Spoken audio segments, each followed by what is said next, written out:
Si vous suivez la voile de compétition, le nom de Paprec, premier acteur du recyclage en France, vous est forcément familier.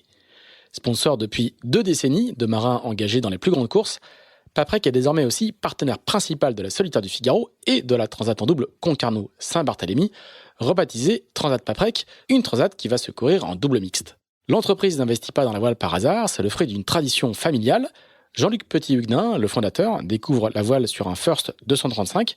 Sébastien, son fils aîné, directeur général du groupe, le convertit à la course, fêtant même ses 40 ans en participant à la Solitaire du Figaro en 2018. Mais si Paprec s'affiche aujourd'hui dans la voile de compétition, ce n'est pas qu'à cause de la passion des patrons, c'est aussi parce que les valeurs de la course font écho à celles du groupe, la ténacité, l'humilité, l'adaptabilité. Des qualités indispensables à terre comme en mer.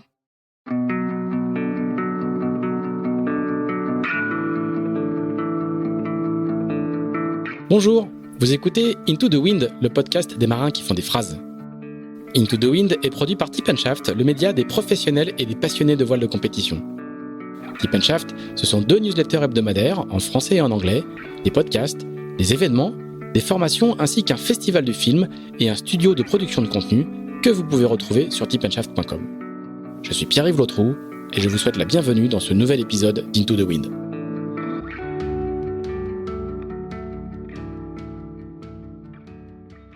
Bonjour Anthony Marchand. Bonjour Pierre-Yves.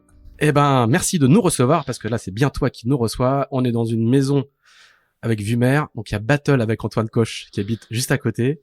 Toi t'es un peu décalé, mais on a une vue mer splendide par une matinée de juin non moins splendide. On a un petit café, donc je pense que la matinée va être assez sympathique. Merci de nous recevoir pour ce nouvel épisode d'Into the Wind. On discutait juste avant de ce que tu faisais en ce moment. Alors, chez Actual, parce que t'es le skipper d'Actual Ultime 3, vous êtes un petit peu décalé par rapport à tous les bateaux qui ont fait le tour du monde ultime, puisque vous êtes en pleine période de relations publiques. Alors, on sait que c'est le carburant du sponsoring dans la voile de compétition. Et alors toi, t'as pris du repos après ton tour du monde, et en ce moment, voilà, vous faites des relations publiques. Le bateau n'a pas été sorti de l'eau et va être sorti de l'eau un petit peu décalé. Ça fait quoi de prendre quelques congés puis de repartir directement sur un bateau où t'as fait un tour du monde en solitaire, on va en parler, assez épique, tu dois expliquer à des clients, faire le taf un peu de communicant, expliquer, j'imagine, comment marche le bateau, comment a été le tour du monde. Il doit y avoir une sorte de décalage quand tu reviens sur un bateau où t'as vécu 64 jours de mémoire, assez intense, où il faut faire aussi le taf des skippers modernes d'aujourd'hui. Oui, c'est vrai qu'on a un programme un petit peu différent. On a fait un petit chantier sur le bateau, mais à l'eau, rapidement après le tour du monde. Pendant ce temps-là, j'ai pu me reposer et me ressourcer à la montagne et puis aussi à la maison. Et voilà, et c'est vrai que là on est vraiment en ce moment en pleine RP et ça fait du bien parce qu'on n'a pas beaucoup de moments aussi dans l'année pour partager un peu ce que je vis et ce que l'équipe vit aussi, toute la team actuelle autour de ce projet, autour du bateau et voilà, c'est des moments d'échange qui sont vraiment sympathiques. Ça nous permet aussi de voir et de mettre en place, prendre du temps pour aussi mettre en place des petites choses qu'on va modifier pour le chantier de cet été. Et c'est vrai que si on avait sorti le bateau de l'eau de suite après le tour du monde, voilà, on avait encore des questions qu'on se posait au niveau techno sur le bateau, qu'est-ce qu'on pourrait faire mieux, et ça nous permet de continuer de naviguer et de voir ce qu'on va modifier cet été. Donc au final, on sera à l'eau comme tout le monde début septembre pour les premières courses de la classe ultime, mais voilà, avec un gros chantier qui est un peu plus tard dans la saison par rapport aux autres. Et t'aimes bien toi ce dialogue avec des gens qui connaissent pas du tout l'univers maritime, qui doivent poser. Moi j'en ai fait un petit peu à ma toute petite échelle et c'est assez sympa, mais il y a un moment tu te répètes. C'est vraiment hyper sympa et c'est hyper fatigant. C'est vrai que le matin on part sur l'eau, on navigue avec le groupe du matin, le midi on mange avec le groupe du matin et de l'après-midi, on repart sur l'eau l'après-midi. Donc c'est une vingtaine de personnes à chaque fois. C'est 10 personnes le matin, 10 personnes l'après-midi. Donc c'est vrai qu'il y a un petit côté un peu on se répète, mais en fait voilà, on voit très bienveillant, c'est des gens bienveillants et on voit le sourire dans les gens et voilà, on voit qu'ils vivent quelque chose d'extraordinaire et de leur faire profiter ça, voilà, c'est des moments qui sont agréables. Donc on est bien fatigué après 3 semaines de RP. Mais par contre, c'est des moments qui sont, voilà, c'est hyper convivial et il faut en faire. Et il faut en faire pour le partenaire, pour soi aussi, pour l'équipe et c'est des bons moments. Ouais. Et on dit souvent que c'est là aussi que les contrats de sponsoring se renouvellent. Hein. C'est quand les clients des sponsors passent un bon moment et viennent lui dire que c'était génial, que ça plante les graines pour l'après. Alors bon, là, Ouais. je sais que à l'heure actuelle, il n'y a pas de remise en cause du partenariat, mais du coup, hein, pour les gens qui connaissent pas bien cette mécanique-là, mais c'est souvent très important. C'est aussi les moments où le sponsor, il entend toute la journée ses clients dire qu'ils ont passé une super journée, que c'était génial, à condition qu'il pleuve pas. C'est vrai qu'en plus, on est quand même un sport où on navigue, on n'est pas au sein d'un stade ou d'un terrain de foot et on est vite tout seul dans notre coin et je pense que ça ne fonctionne pas toute cette dynamique s'il n'y a pas de RP, si on fait pas naviguer les gens sur le bateau. On est comme un sport, on est tout seul au milieu de l'océan et à part avec des vidéos, des choses comme ça, essayer de faire partager ce qu'on vit, c'est quand même assez compliqué quoi. Il y a pas mieux que de les inviter à bord quoi.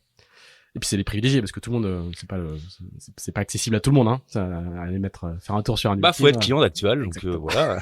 J'invite tout le monde plutôt un bon client. Tu parlais de la fatigue, on a fait il y a 2 épisodes, on a été chez Charles Caudrelier qui disait qu'il avait quand même mis pas mal de temps à se remettre d'une fatigue de fond. Toi t'es arrivé il y a 4 mois, quelque chose comme ça. Comment j'ai l'impression la longueur de l'amortissement de la fatigue. Ça a été en plusieurs temps cette sensation de fatigue et plusieurs modes de fatigue différents. C'est vrai que quand je suis arrivé de suite t'as l'excitation, t'as la frite, t'as la banane, t'as envie de faire plein de trucs. Tu te fais quelques jours avant l'arrivée une to-do list de tout ce que t'as envie de faire, aller à la montagne, aller faire du kite, refaire de la wing. Et puis au final, t'arrives pas à tout faire. Mais bon, tu te sens quand même un peu en forme. Et puis physiquement, on va dire que je sens que j'ai perdu des cuisses. Quand je suis allé au ski, je m'arrêtais tous les 20 mètres pour me reposer. Ma chérie a passé son temps à m'attendre. Et voilà, mais après, ça a été plutôt une fatigue mentale où tu sens que t'as pas envie tout de suite d'aller d'y retourner. De retourner sur l'eau, naviguer, oui, mais de te faire mal sur l'eau, quoi.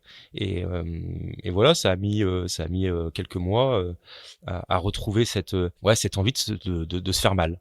Et l'envie de renaviguer, elle est vite revenue et c'est plus tu te dis non mais c'est une régate demain là. C'est l'effort quoi. Et l'effort quoi. Ouais. Il y a le goût de l'effort. Et le goût de l'effort, surtout le goût de l'effort, avoir envie de se faire mal.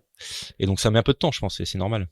T'as raconté à l'arrivée j'ai pas mal pioché dans les chroniques que t'as fait pour Lima. Tu faisais un petit carnet vidéo pour Lima qui était très sympa. Il y avait pas mal d'infos. T'as bien raconté à l'arrivée que t'avais appris beaucoup de choses sur toi. Tu revenais différent. Et notamment, tu sembles avoir découvert cette capacité à te mettre dans le rouge, mais sur la durée, quoi. L'effort, le sureffort, très très long. Et je vais pas reprendre tes mots, mais ça a l'air d'avoir été l'une des principales découvertes, quoi. Déjà, j'ai jamais fait plus de 20 jours en mer en solitaire et puis voilà, c'était plus de 50 jours et je me posais la question comment j'allais vivre cette chose en fait. Cette chose que j'ai jamais faite parce que tu peux très bien faire une course, une étape de Figaro, à un moment tu as 24 heures de prêt pour monter en Irlande et ça paraît interminable, ou tu fais une course de 10 jours et tu te dis c'était hyper long. Et tu te dis comment je vais vivre justement plus de 50 jours en mer. Et au final je me suis étonné parce que j'ai pas vu le temps passer. J'ai pas vu le temps passer, il y a toujours quelque chose à faire. Alors je sais pas si c'est à cause de l'ultime parce que tu es en vigilance permanente à cause du chavirage, à cause de plein de choses, mais le temps est passé hyper vite en tout cas. Ça a empêché que c'était dur, qu'il y ait des moments où forcément tu te poses des questions, tu as envie d'être dans ton lit chez toi au lieu d'être dans le froid avec un foil un peu cassé, tu sais pas comment le réparer, essayer de sécuriser la situation, mais j'ai toujours été quand même la sensation d'être bien en mer et d'être heureux d'être là, et ça m'a vachement rassuré. Et c'est vrai que parce que tu t'interrogeais sur tu t'interroges sur la longueur, quoi. Comme tu l'as jamais fait, tu te poses toujours des questions. C'est vrai que si tu trouves ça long, si tu t'ennuies, c'est vraiment long. Ça va vraiment être long. Et voilà, et ça m'a rassuré aussi pour la suite aussi, parce que j'ai envie continuer à en faire mon métier, j'ai envie de continuer à faire des courses de plus en plus longues. Bon là, le Tour du Monde, c'est le Tour du Monde, il y a pas plus long, mais continuer à en faire et en refaire, et ça m'a rassuré en tout cas, ouais. Et puis vis-à-vis du partenaire aussi, parce que c'est vrai que on donne la chance de faire un tour du monde sur un ultime, et j'avais trop peur à l'arrivée dire mais non, j'aime pas ça. Et puis là c'est pas le cas, et c'est tout l'inverse, mais heureusement. C'est ça le principal changement que tu as décelé en toi quand tu dis que tu as changé, que il y aura un avant et un après. Qu'est-ce qui Qu'est-ce qui a changé à part cette levée de doute entre guillemets? Après, c'est plein de petites choses. C'est une maturité vélistique ou en tant que marin, qui quelque chose qui grandit en toi. Je saurais pas te dire précisément exactement ce que c'est. Bon, mais c'est 25 000 milles en plus dans les bottes, c'est pas, voilà, c'est pas neutre. Et puis voilà, ce qui est sûr, c'est que même chaque traversée de l'Atlantique, ça te change en tant que marin, même toujours un petit peu personnellement. Et puis vélistiquement parlant aussi. Donc forcément, ça t'apporte des choses. Te dire lesquelles, franchement là, T'as pas fait le tri pourrais encore. pas. Non. Ok. Comme toutes les arrivées des concurrents du Tour du Monde, elles ont été extrêmement émouvantes. D'abord, vous aviez des gueules, hein. Faut être honnête, hein. Vous avez été barbu, marqué, la peau tannée, littéralement, hein, vraiment. Enfin, bien plus que sur d'autres courses. Enfin, moi, j'ai eu ce sentiment-là en regardant les images. Vous avez livré vos émotions, vous avez essayé de résister, et vous avez pas pu pour la plupart d'entre vous. Notamment la tienne, elle a été extrêmement émue. Et tu le racontes bien je vous invite à aller voir les petits carnets de bord de Lima parce qu'ils sont vraiment très sympas. Et tu racontes, tu dis bon j'ai senti en passant la ligne que je commençais à me relâcher et qu'il y avait plein de sentiments qui arrivaient. Mais tu dis aussi qu'il y a que vraiment quand tu vois tout le monde qui est sur les quais que tu craques. C'est pas pour en remettre une couche, mais l'arrivée est très très émouvante. Est-ce que tu peux nous raconter un peu justement en fait cette phase qui est très personnelle entre le passage de la ligne qui est une demi-heure avant que vous arriviez à quai et tout ce qui arrive dans la tête, tout ce qui se passe avant que t'amarres ton bateau? Il y a eu deux moments d'émotion incontrôlables, j'ai envie de dire, et tant mieux. Ça a été au départ où je pars très serein, comme si j'allais faire une étape de la solitaire ou une régate. Donc je marche sur les pontons, tout allait bien, il y a toute la famille, les gens, et puis en fait, il y a une sorte de brouhaha autour de toi. Bon, tu marches, tu fais pas attention, et c'était un moment, voilà, j'étais un peu vaseux, matin du départ, mais vaseux, heureux. Et là, quand je vois sur les pontons toute l'équipe actuelle alignée sur le filet pour m'accueillir à bord du bateau, voilà, les larmes sont arrivées, plein d'émotions. Je pensais pas que ça allait venir, c'est vraiment venu d'un coup, sans contrôle. Et aussi à l'arrivée où tout allait bien, j'étais tranquille, heureux d'être là, heureux d'arriver, je voyais tous les autres autour et c'était un beau moment. Et là, j'entends Jean Coidou à la VHF qui dit attention pour l'arrivée actuelle, top actuelle, voilà. Et puis là, mon corps, je sens mais littéralement qui se liquéfie, voilà, les larmes tombent en même temps et c'est le relâchement. Ouais, et le corps, mais en une seconde, entièrement, il se relâche. Et puis là, les larmes commencent à arriver et voilà, c'était les larmes de joie en fait, larmes de fatigue aussi, tu sens que ton corps s'est contracté et t'es en hypervigilance en permanence et puis d'un coup ça se relâche quoi. Le corps a compris avant toi que ça y est, c'est fini, la course est finie. Avant le cerveau quoi. Avant le cerveau presque, ouais. Et ouais, c'était un chouette moment en tout cas. Et puis ça fait du bien de pleurer de temps en temps. Alors, je voudrais que tu me parles d'une chose parce qu'on s'est croisés à Lorient, Mans de Transat, un soir assez tard. Les bars étaient encore ouverts. Et donc c'était il y a 1 mois et demi, 2 mois. Et tu m'as parlé de la course avec encore les yeux qui brillaient et notamment de la relation que vous aviez établie entre skippers. Et ça m'a marqué parce que c'est une petite course en termes de volume pas d'exploit, mais en termes de nombre de concurrents. Et tu m'as raconté les liens que vous aviez tissés entre vous par des canaux de discussion qui étaient pas publics.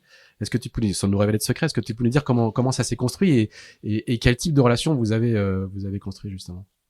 C'est vrai que déjà les marins on se connaît tous depuis très longtemps.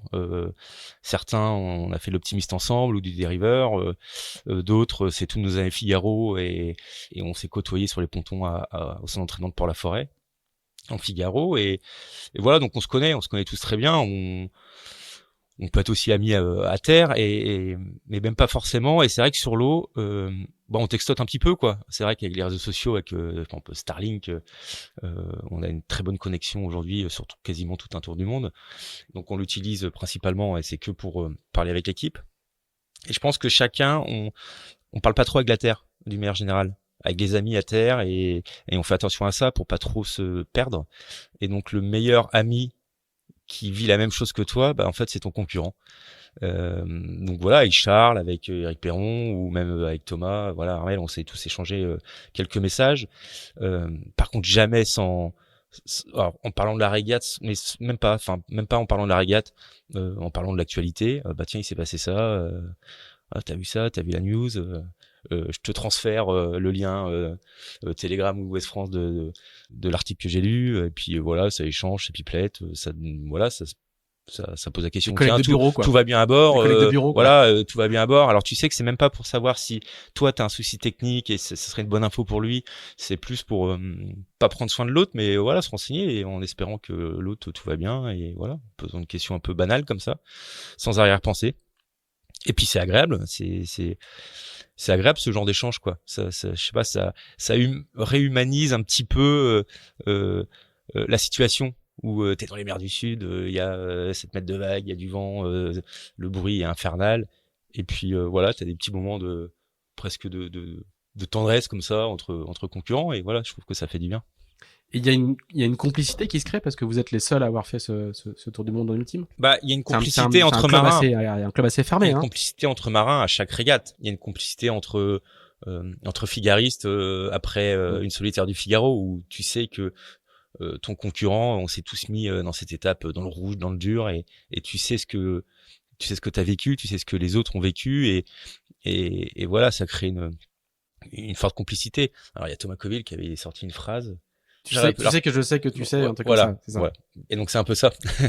Mais là c'est peut-être encore plus fort vu que vous êtes vraiment pas très nombreux à avoir fait ce tour du monde qui est quand même difficilement comparable à une table solitaire, avec tout le respect que j'ai pour la solitaire. Plus l'événement il y a moins de concurrents et plus l'événement est dur et rude, plus ce lien-là est amplifié, je pense.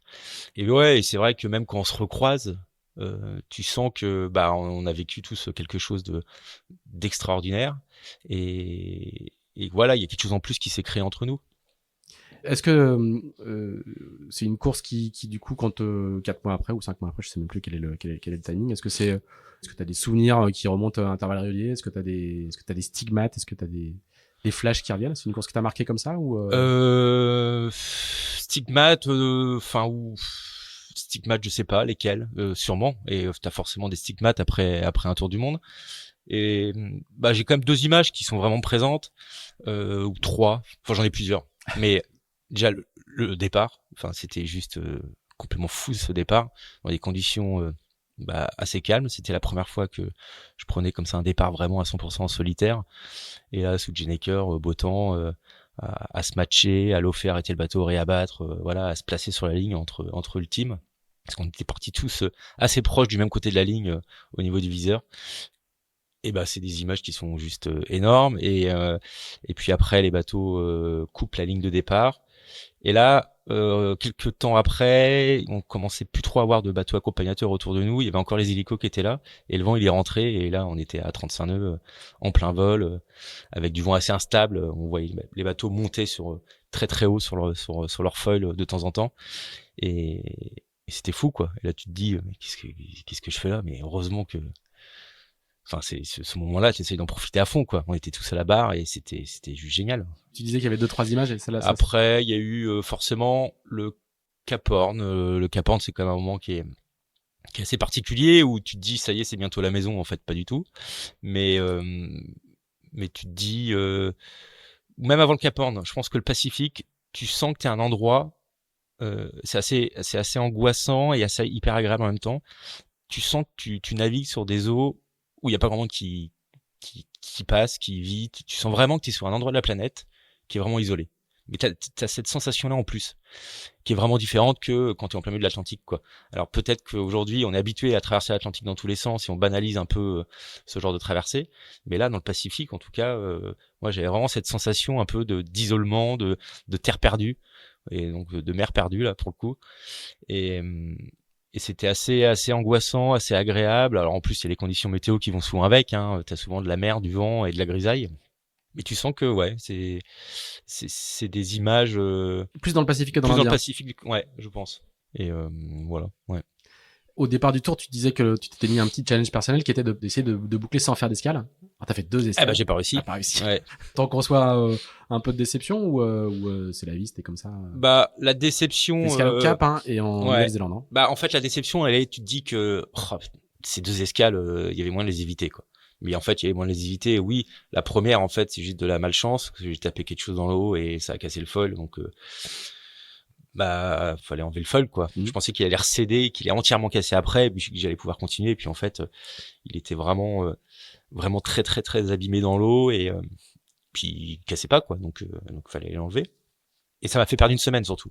Et c'est vrai que cette escale en Afrique du Sud, il a fallu que je fasse demi-tour, je retourne au Cap pendant 2-3 jours, 24 heures au Cap et repartir après en mer, et j'ai dû recouper ma route voilà 2 jours après. Donc enfin ça m'a vraiment fait perdre une semaine, donc ça c'est sûr que c'est assez décevant, mais bon, c'est comme ça, c'est la vie.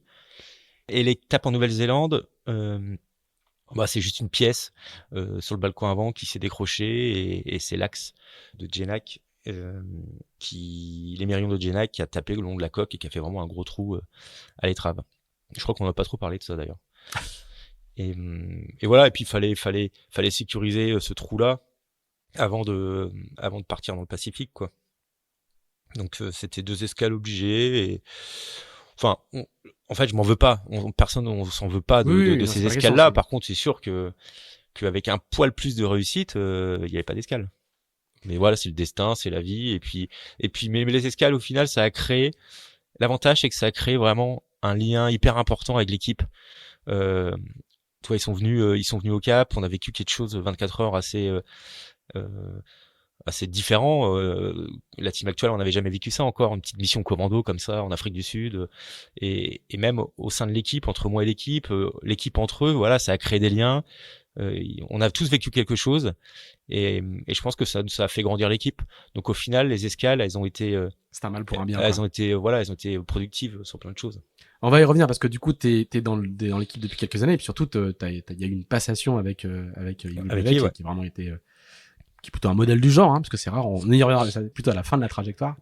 Et ben on va faire notre petit flashback habituel. On va repartir alors dans les Côtes d'Armor, pas du tout dans le Finistère ou dans le Morbihan comme ça nous arrive régulièrement. On va plutôt partir dans les Côtes d'Armor, parce que t'es des Côtes d'Armor. Ouais, de Plérin. De Plérin, voilà. Alors on va repartir pas tout à fait 40 ans en arrière, 39 ans et des poussières. Parce que t'as 39 ans et des poussières. Ouais. T'es né en...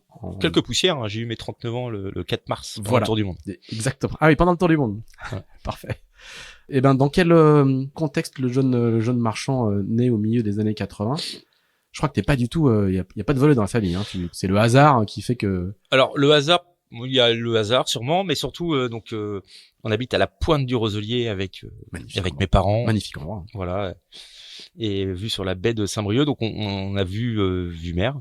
Donc forcément, peut-être que ça a aidé à me demander ce qui se passait derrière l'horizon. Et voilà, et c'est vrai que je faisais des sports, j'ai fait du foot, j'ai fait de la gym, du taijitsu, du ping-pong. Enfin voilà, j'ai essayé plein de sports dans tous les sens. Et puis le mercredi en primaire, j'avais 8 ans je pense, lors de journées extrascolaires, on allait faire du char à voile sur nos grandes plages à marée basse ou de l'optimiste.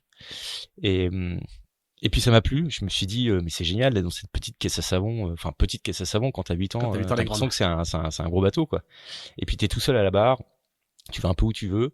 T'as un parcours à respecter, tu dois suivre le zodiaque du moniteur, mais voilà, j'avais une sensation de liberté et de grandir, enfin d'être j'ai l'impression t'es habitant, mais t'es comme un ado quoi, t'as des responsabilités, bateau, quoi. T'as des responsabilités, et c'est vrai que tout de suite ça m'a plu, et sûrement que je devais pas être si nul sur l'optimisme, parce que je me souviens que le moniteur qui nous encadrait au centre nautique de Plérin m'a dit oui, tu sais, si tu veux, tu peux faire l'optimiste aussi le samedi en sportif.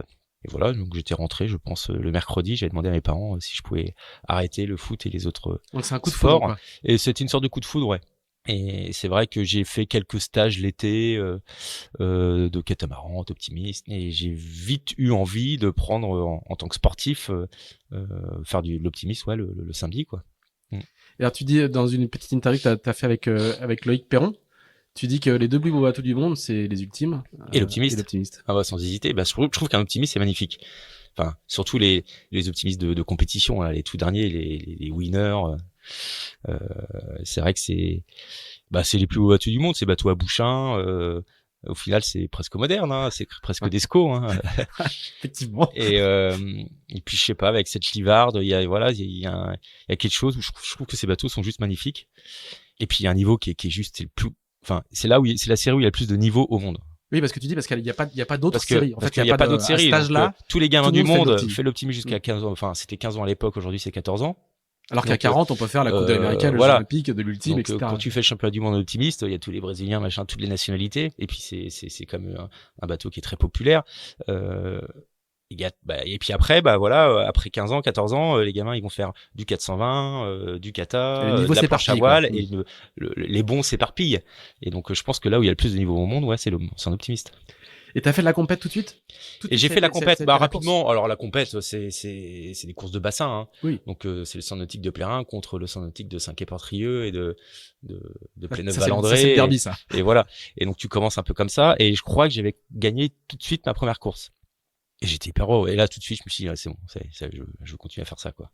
Donc, il y avait quand même l'esprit compétition qui était là, et surtout avant tout. Ouais. Tu vas monter assez haut en compète en opti? En opti, j'en ai fait jusqu'à 15 ans. Assez haut, oui. Après, c'est vrai que j'ai pas fait les championnats d'Europe, championnats du monde, mais j'étais pas loin de faire les championnats d'Europe dans mes dernières années. Et après, je me souviens, on faisait tous les stages nationaux. Je naviguais contre Jean-Baptiste Bernaz. Voilà, on était en opti, j'ai fait avec Camille Lecointre. On était un peu la même génération. Donc ça, c'est des gens qui sont au jeu dans quelques semaines, hein. Exactement. Qui pour certains sont suit, déjà déveillés. Voilà, ouais, on les suit attentivement en tout cas et on les soutient.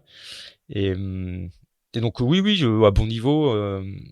Enfin, c'est vrai que les Bretons, on était toujours un petit peu moins bons que les Méditerranéens. Les sudistes, ils étaient hyper forts en optique, quoi. Alors on se demandait comment ils faisaient à chaque fois. Et mais les Méditerranéens étaient vraiment forts en optique, quoi. Et donc on avait à chaque fois, ils trônaient un peu, ils prenaient toutes les places pour aller au championnat du monde et championnat d'Europe. Sauf que nous, les Bretons, on lâchait moins la voile. C'est vrai que je pense que après les Méditerranéens à 15 ans, 16 ans, ils aimaient bien aller faire de la guitare sur leur plage, voilà. Et il y avait peut-être leur côté ado qui voilà, plus envie d'aller voir les filles, j'en sais rien, et on les voyait moins après, ils arrêtaient un peu, ou peut-être via les études aussi, et on les voyait moins après en 420, en laser, et ils arrêtaient au fur et à mesure. Et c'est vrai que les Bretons, il y avait la plage, la guitare, non, je pense que le temps est trop mauvais.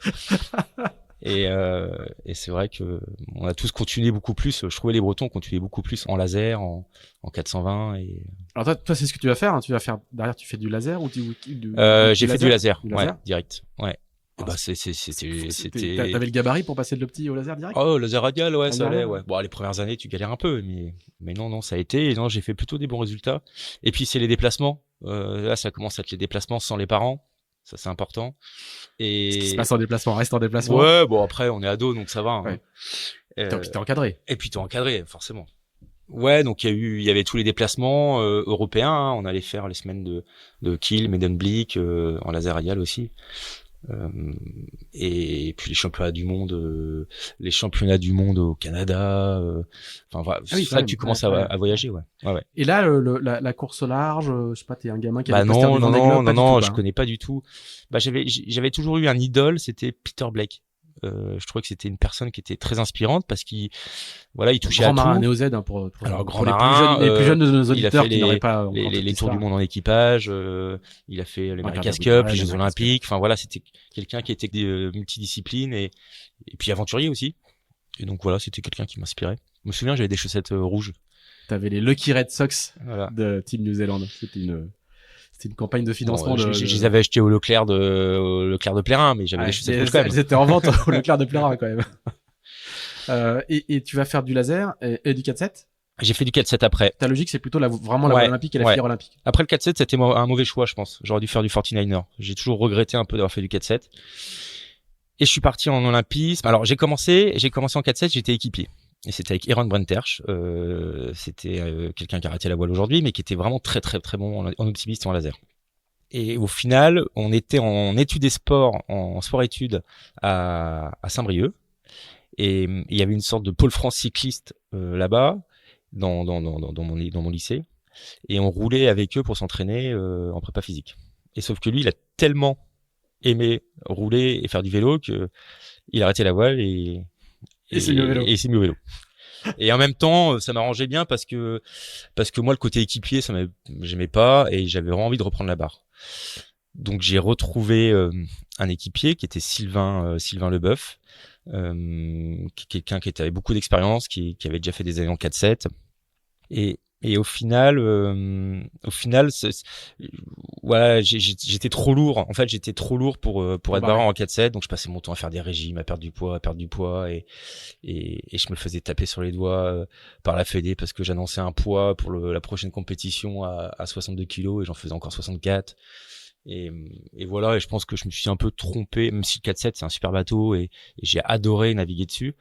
Je pense que j'aurais dû partir en 49er et je voyais aussi tous mes copains. Les poids optimum sont voilà. sont différents. Quoi. Voilà, et je voyais mes copains Paul Meillat, Damien Guillou, qui s'éclataient sur ces 49er là. Ils passaient à côté de nous 5 nœuds plus vite, ça m'agaçait.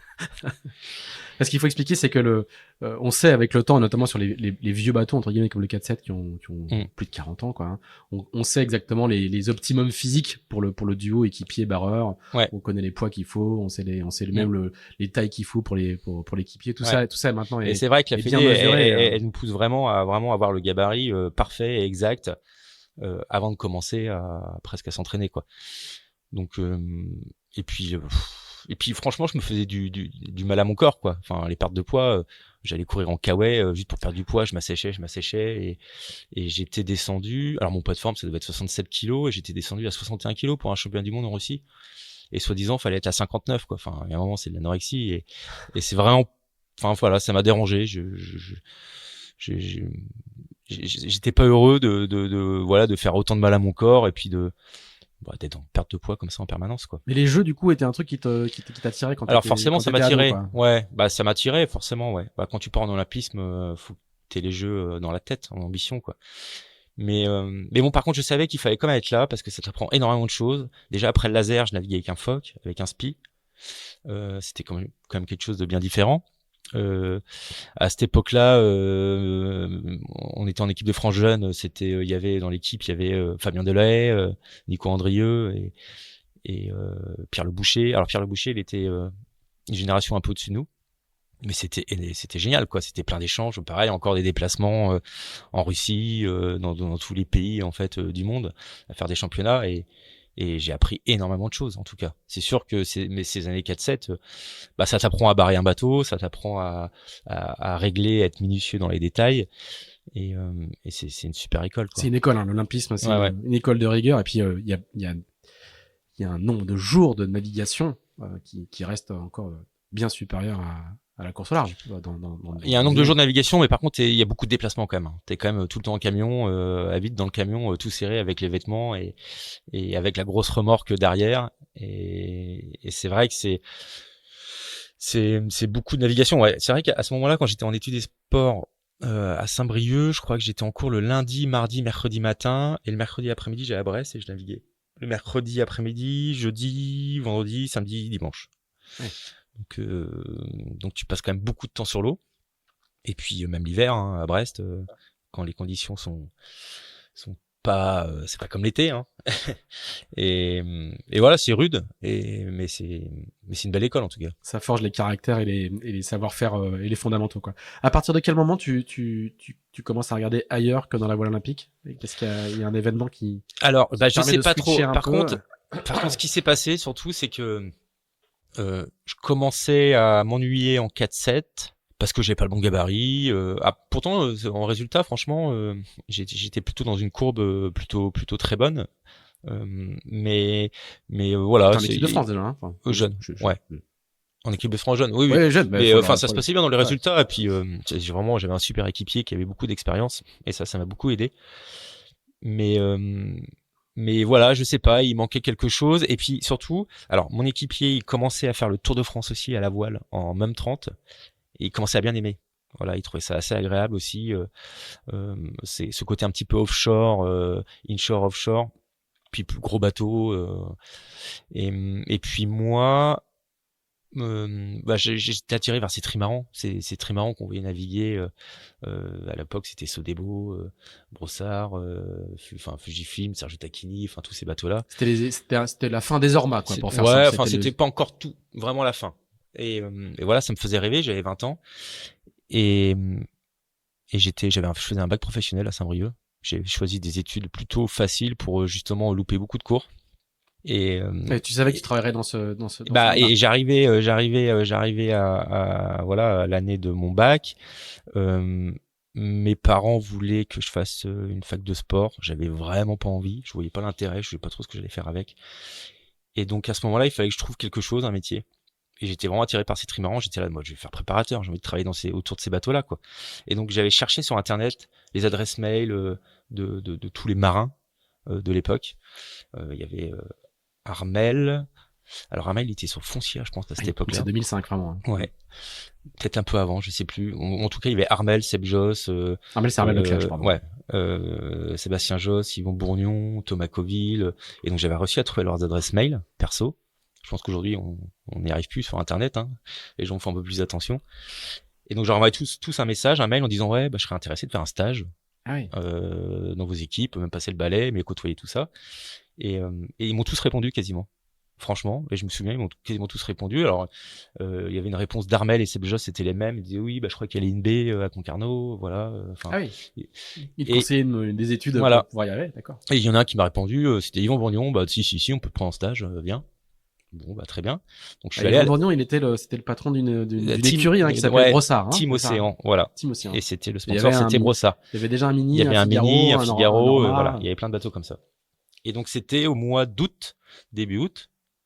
Je vais voir Yvon Bourgnon à la Trinité. Ils étaient en train de mater le bateau. Et donc là, je dis bon bah là, j'aimerais bien faire un stage. Et puis ils me disent bah oui, un stage, mais bon, enfin, faudra un contrat avec ton école, quoi. Je me dis mince, j'ai pas d'école, quoi. Donc là, j'ai appelé au mois d'août. J'ai réussi à avoir, j'ai appelé le directeur du lycée. On a réouvert l'école, le lycée. Et donc là, il m'a fait une sorte de vrai faux contrat de stage.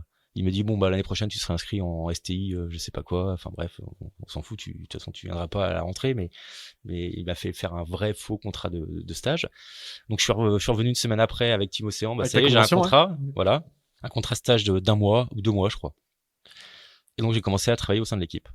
Et donc c'était génial, grosse découverte. Enfin j'étais hyper heureux. Enfin c'était complètement fou, quoi. Et pour la petite histoire, je fais ces 2 mois qui se passent hyper bien. Et puis je fais mon pot de départ à la Trinité-sur-Mer. Donc c'était au Carré, un vendredi soir. Donc l'un des grands troquets, enfin voilà, sur le quai. Et donc je fais mon pot de départ. Et là il y avait Alexis Aveline qui m'appelle, qui travaille chez Sodebo. J'étais en coloc avec lui. Il m'appelle, il me fait ouais, il y a Sodebo qui revient de New York avec Jacques Vincent et ils ont un problème moteur. L'équipe est pas encore sur l'eau. Est-ce que tu peux donner un coup de main? Donc direct, hop, je pars du bar, je vais récupérer un Zod de Team Océan et je viens donner un coup de main à l'équipe Sodebo au large. Et donc on rentre, on garde le bateau, il me paye un verre et puis là c'était Christian Dumas qui était team manager de l'équipe et il me dit qu'est-ce que tu faisais? Tu travailles chez Team Océan? Je fais bah oui, mais là je faisais mon pot de départ de mon stage. Ah ouais. Et ça te dit de travailler avec nous? Je bah ouais. Et il me dit tu prends combien? J'étais là, tu prends combien? Alors déjà la question, je sais pas quoi répondre. Et il me dit ça te va? Ah oui. Bon bah tu commences demain banque image au large des Bigeredo. J'étais là, génial, incroyable. Et donc le lendemain, donc j'ai pas trop traîné à mon pot de départ. Je suis vite rentré me coucher et puis le lendemain j'arrive en tenue Sodebo pour aller naviguer. Sur leur masse Sodebo pour aller faire une banque image pour la Jacques Vabre avec Jacques Vincent. Et voilà. Le destin, quoi. Et génial. Que t'as provoqué, mais que peut-être inconsciemment, mais c'est vrai que c'est une super histoire, quoi. Et donc j'ai eu un contrat jusqu'au départ de la Transat Jacques Vabre avec Sodebo. Et puis après je suis revenu chez Brossard. Enfin voilà, j'ai un peu. Mais t'étais rentré dedans, c'était l'engrenage. C'était l'engrenage, quoi. Donc voilà, c'est vrai que les trimarans, c'est mes premiers amours quasiment de la course au large. Ah d'accord, incroyable. Donc juste pour l'anecdote, Alexis Aveline a passé après quasiment une dizaine d'années chez Sodebo, je crois, et aujourd'hui il est chez Terre Racing. Exactement. Si je ne m'abuse. Puis c'est plutôt un spécialiste de l'électronique et notamment des pilotes automatiques. Mais c'était quelqu'un à qui on a fait beaucoup de laser ensemble aussi. Oui, quand et je crois qu'il est des Côtes d'Armor aussi, non? Et il est des Côtes d'Armor, ouais. Il est de Saint-Calguildou. Voilà. Pas tout à fait la même chose. Mais bon, c'est les racines communes. Et Christian Dumas, on a fait un épisode d'Into the Moon avec lui. Aujourd'hui, c'est un spécialiste de la météo. Enfin, ça l'a toujours été, mais là, il a eu une partie de sa vie. Et c'est notre routeur souvent, au sein de la team actuelle. Exactement. Donc là, on est en 2005 et en quelques semaines, en fait, t'es rentré dans le milieu. Je suis rentré dans le milieu. Et je retravaillais un peu chez Brossard aussi en parallèle. Et là, chez Brossard, il y avait un Mini 650, skippé par Adrien Hardy. Et Adrien Hardy, c'était quelqu'un que j'avais côtoyé en optimiste. Et donc voilà, et puis j'étais mais c'est quoi ton petit bateau là? Bah le but c'est de faire la Mini 650, c'est de traverser l'Atlantique. Franchement, j'y connaissais rien à la course au large en fait. Moi j'étais vraiment vers l'olympisme et et donc C'était voile légère ou hors bas, quoi. voilà. En gros, Et puis rapidement, je me dis mais il faut que je fasse la Mini quoi en fait, c'est ça qui est génial quoi. Et donc ça va vite, hein. bah ouais, ça va vite. Et donc là, c'est vrai que j'ai eu le malheur, voilà, à 16 ans que mon père soit décédé, donc j'avais hérité un petit peu de d'argent, et je me suis dit bon bah voilà, ils ont jamais utilisé cet argent-là pour me payer des grosses études. Enfin, j'ai jamais, en tout cas, demandé à faire des grosses études. Bon bah voilà, j'ai m'acheté un vieux proto avec, et ce sera ça mes études en fait.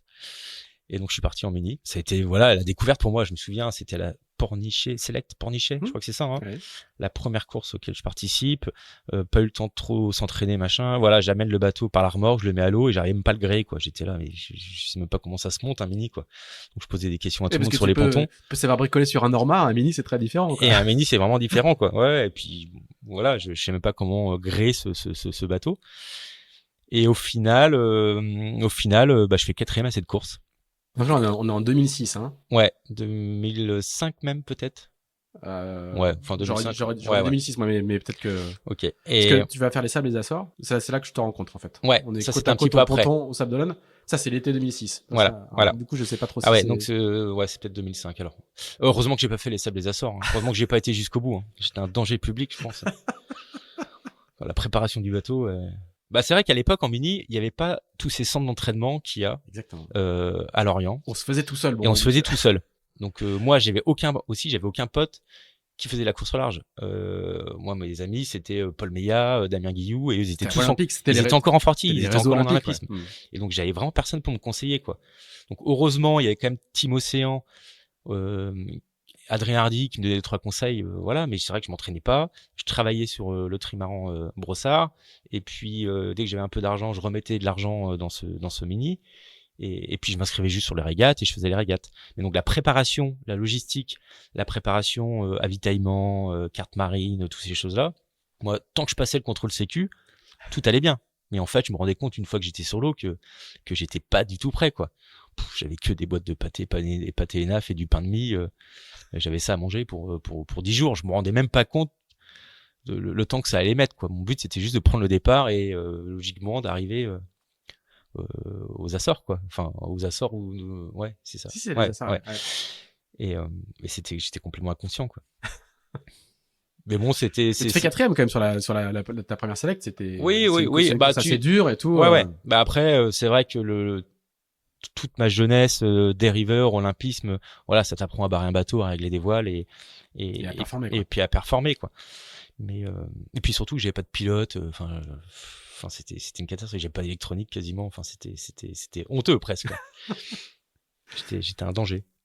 Il y avait ta maman sur le ponton, je me souviens. Ma mère, elle a toujours été, elle est encore sur les pontons, hein, même au ultime. Ah bah oui, ça change pas. Hein. C'est génial. Au départ de course, aux arrivées de course, depuis toujours, quoi.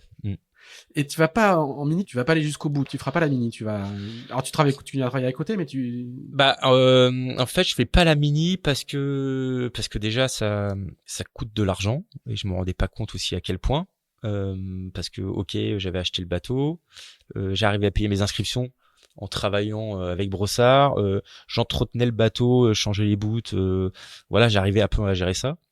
Mais par contre, tous les frais de déplacement logistique, et puis les courses, et puis la Mini surtout. La Mini, je me rendais compte que fallait payer un cargo pour le retour, les inscriptions c'était beaucoup plus cher, qu'il fallait un jeu de voile neuf. Puis là, en fait, je pouvais pas du tout, quoi.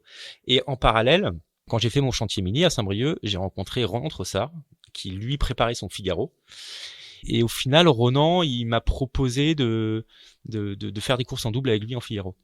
Et c'est vrai que ça m'a tout de suite plu, quoi. Et puis surtout, j'allais être payé en plus. Enfin, c'était Céléos sponsor. J'étais salarié par Céléos pour les courses. Alors c'était les Cap Istanbul, les Tours de Bretagne, après les Transat H2R avec lui. Et Et donc j'ai vite laissé tomber le mini par souci financier aussi. Et puis en fait, ce que je voulais faire, c'était pas la mini. J'avais pas cette volonté de faire la mini. Moi, je voulais faire de la course au large Ouais. ou graviter C'était là-dedans. pas un trip, c'était pas un objectif Voilà, de, c'était de long terme. exactement. Du meilleur, enfin, la mini en elle-même, je m'en foutais. Enfin, le but c'était de faire de la course au large et apprendre et puis graviter dans ce milieu-là. Donc facilement, j'ai arrêté. J'ai mis le bateau en vente et je suis parti en Figaro.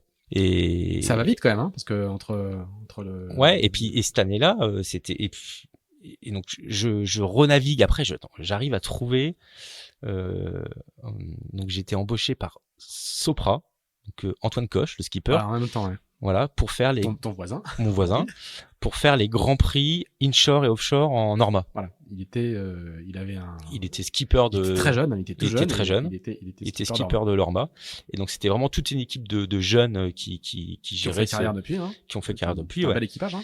Et c'était génial. Et donc là, je me retrouve très rapidement à faire des courses en Figaro et faire les grands prix offshore et inshore en 2 ans. T'es un pro du pro après t'es payé voilà, t'arrives à avoir des salaires ouais. certains mois et voilà et à vivre de la voile, quoi. Non mais 2 ans avant t'avais envoyé des demandes de stage pour passer le balai. Exactement. chez Brossard, ça a été quand même hyper vite. Ça a été hyper vite.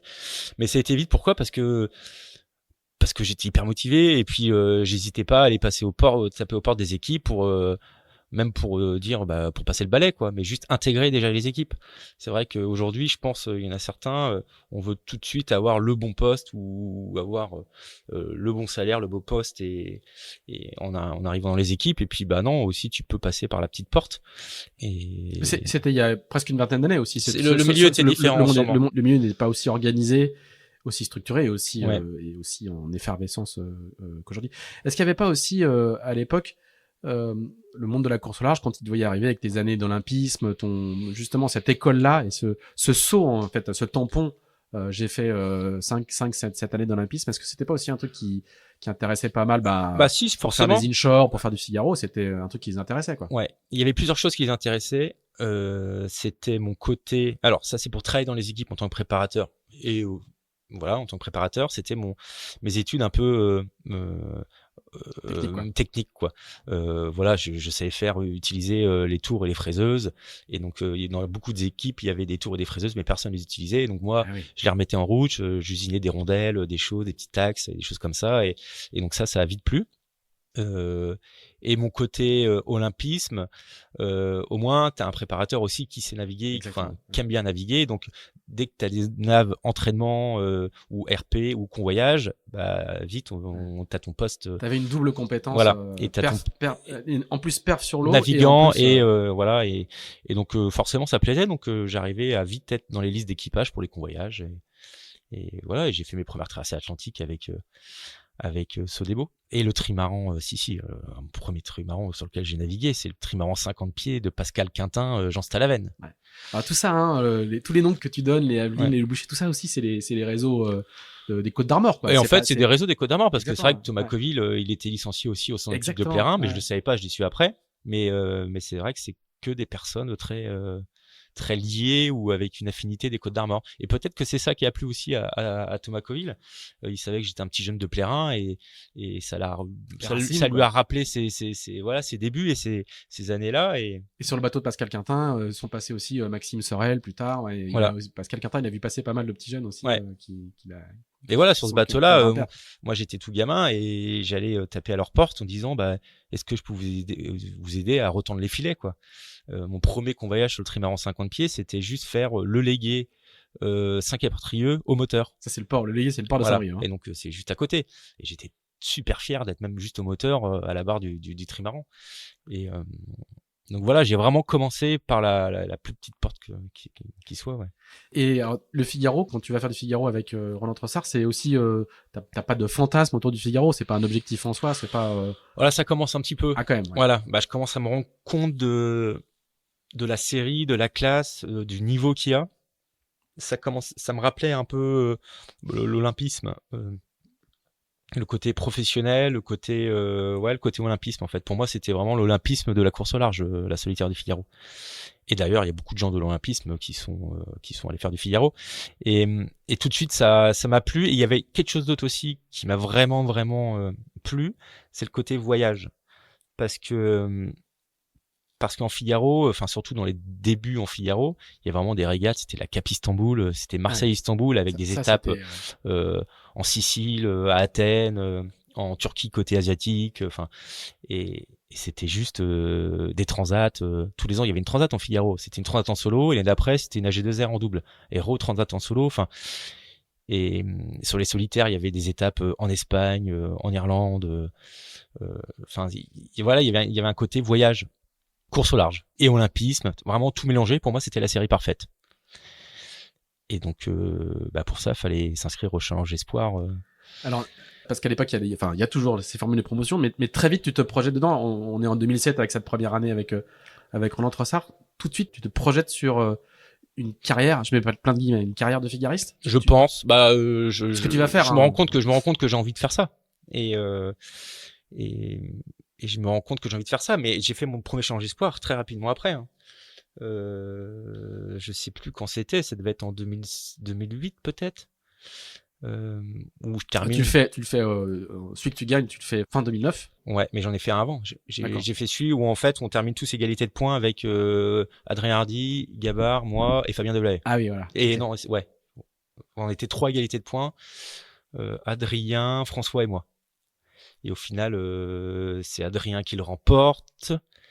Mais ils ont pas réussi à se mettre d'accord avec le pôle. Il a déjà un sponsor. Parce qu'il avait déjà un sponsor. Voilà. Il voulait essayer de l'intégrer, ça a pas marché. Et ils prennent François Gabard du coup. Et ils prennent François Gabard. Mais je me souviens, c'est François Gabard qui m'appelle. Il me dit ouais, je crois qu'Adrien il a refusé. Et je crois que c'est toi le deuxième. C'est toi qui récupères le bateau. Ah ouais. Et en fait, François il avait mal calculé, mais c'était lui. La fausse joie quoi. Voilà, la fausse joie. Donc je m'étais entraîné pour ça. Voilà, je revenais juste avant, j'avais fait des 30 H2R. Enfin, en tout cas, on avait vraiment sur cette année-là, ces challenges-là, on avait tous pas mal d'expérience en Figaro au final. Parce que Adrien, il avait déjà un bateau et un sponsor. François, je pense qu'il avait presque un bateau où il avait des pistes pour des sponsors. Fabien Delahaye, il avait déjà un bateau et un sponsor. Il y avait moi qui n'avais rien mais qui faisait beaucoup de Figaro, qui avait déjà fait des transats en Figaro. T'avais fait la G2R en 2008. Oui, avec Roland Trossard. Et voilà, j'avais fait le Tour de Bretagne et Ronan avant en tout cas, et la Cap Istanbul. Et voilà, c'est vrai que c'était des années où on était tous jeunes, on avait moins de 25 ans, mais par contre, on avait fait quand même pas mal de Figaro au final. On n'était pas si bisu que ça. Alors, tu vas remporter le challenge. Alors, ça s'appelle aujourd'hui Bretagne CMB. Bretagne CMB. Mais à l'époque, c'était Challenge Espoir du Crédit Mutuel de Bretagne. À l'époque, alors c'était que région Bretagne. C'était que région Bretagne. Ouais. Le bateau était tout vert pomme. Et c'était juste la région. C'était voilà, juste avant, c'était le Crédit Agricole. C'est ça. Le Challenge Crédit Agricole. Voilà, ils ont arrêté. Et donc, c'est la région Bretagne qui a repris le relais. La Bretagne. D'accord. Voilà. Et après, le CMB va se rajouter. Et après, le CMB va se rajouter. Tu le remportes l'année d'après, François Gabard. Voilà. Il y a déjà 2 bateaux? Non, qu'un bateau. Mon bateau était vert pomme la première année. Donc je fais ma première saison, j'étais tout seul. Voilà. Logiquement, je pars sur un projet de 2 ans. C'était pour 2 ans. Donc c'est 2010 ça. Voilà, 2010. Donc là, c'est le début d'une assez longue séquence. Et là, c'est le début je savais pas, mais d'une séquence. Voilà, quasiment 10 ans de Figaro, je crois. Et donc je fais ma première année. Ça se passe très bien. Gros objectif, c'était faire premier bisu sur la solitaire du Figaro. Ouais, pardon. Là, c'est un changement quand même, parce que là, du coup. Alors là, c'est un changement parce que tu rentres à Port-la-Forêt. T'es vraiment à Port-la-Forêt, payé, pas qu'en coéquipier avec Roland Trossard. Déjà, t'es salarié par le pôle. T'es payé dans les stages. T'es assis à côté de Michel Desjoyaux.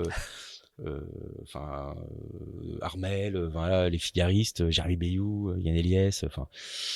Voilà, tu mouftes pas, quoi.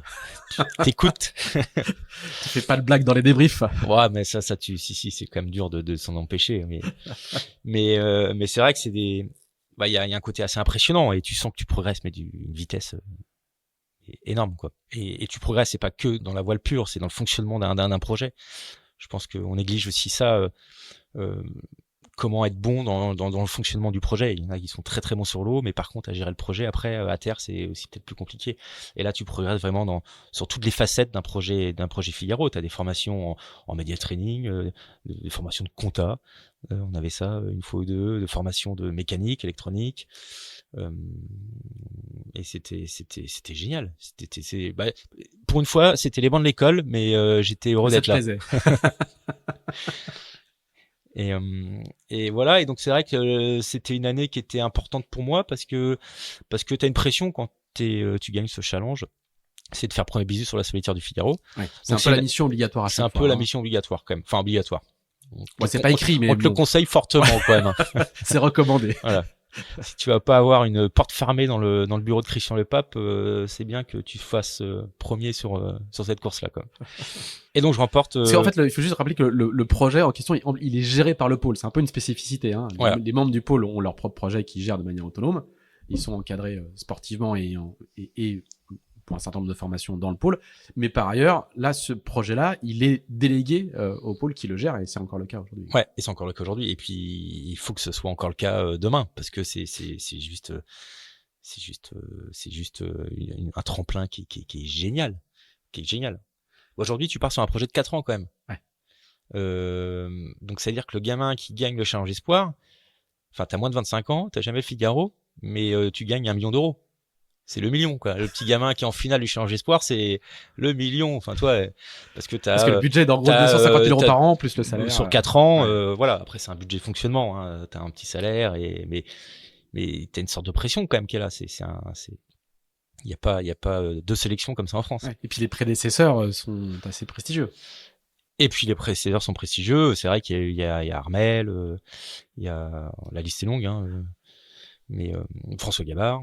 Ou Sébastien Simon qui a gagné. Sébastien Simon, voilà.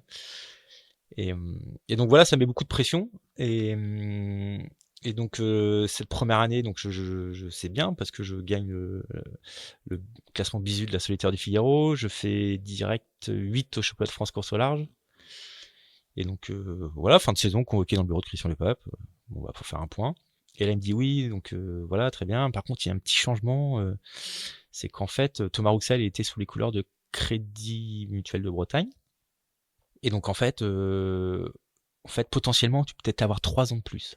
Il me dit, parce que, en fait, là, on est en train de s'associer avec le Crédit Mutuel et la région Bretagne. On va faire un projet Bretagne Crédit Mutuel. Il y aura 2 bateaux, un Espoir et Performance. Donc, toi, ton bateau, l'année prochaine, il change de couleur. Il sera Bretagne Crédit Mutuel Espoir. Et puis Thomas Rouxel, il sera Bretagne Crédit Mutuel Performance. Mais bon, en tout cas, ça change rien. T'as ta deuxième saison. Et puis, si t'es bon, t'auras 2 ans de plus. Donc là, génial, bonne nouvelle. Et voilà. Donc au final, commence ma deuxième année en Figaro, cette association avec Thomas Rouxel, qui est un super figariste. Mais il y a pas de mais, qui est super figariste, talentueux. Et c'est marrant avec Thomas parce qu'on s'est beaucoup suivi. En fait, on a une carrière, mais qui est franchement, c'est copier-coller, quoi, quasiment. On est tous les deux des Côtes d'Armor. Thomas, en gros, quand lui, il était en 4-7. Il arrêtait avec son frère le 4-7. Et c'est moi qui ai récupéré le 4-7 des Côtes d'Armor. Après Thomas Rouxel. Donc là, en Figaro, je récupère son Figaro, Bretagne CMB Performance après. Enfin, on s'est toujours un peu suivi. Et puis aujourd'hui, avec Thomas, on est tous les deux en ultime, quoi. Donc, et puis on est amis aussi. Mais c'est vrai qu'on a fait un épisode d'Into the Wind avec. Et c'est vrai qu'on a vraiment une carrière tous les deux qui est assez parallèle. Juste sur ta première année de Figaro, il y a un déclic, tu trouves bien le fameux olympisme dans course au large que t'étais venu chercher, tout s'aligne, t'es vraiment au bon endroit au bon moment. Ouais, après, tu fais 15e. En fait, c'était sur la structure, la manière de naviguer, c'était de l'olympisme comme j'aimais,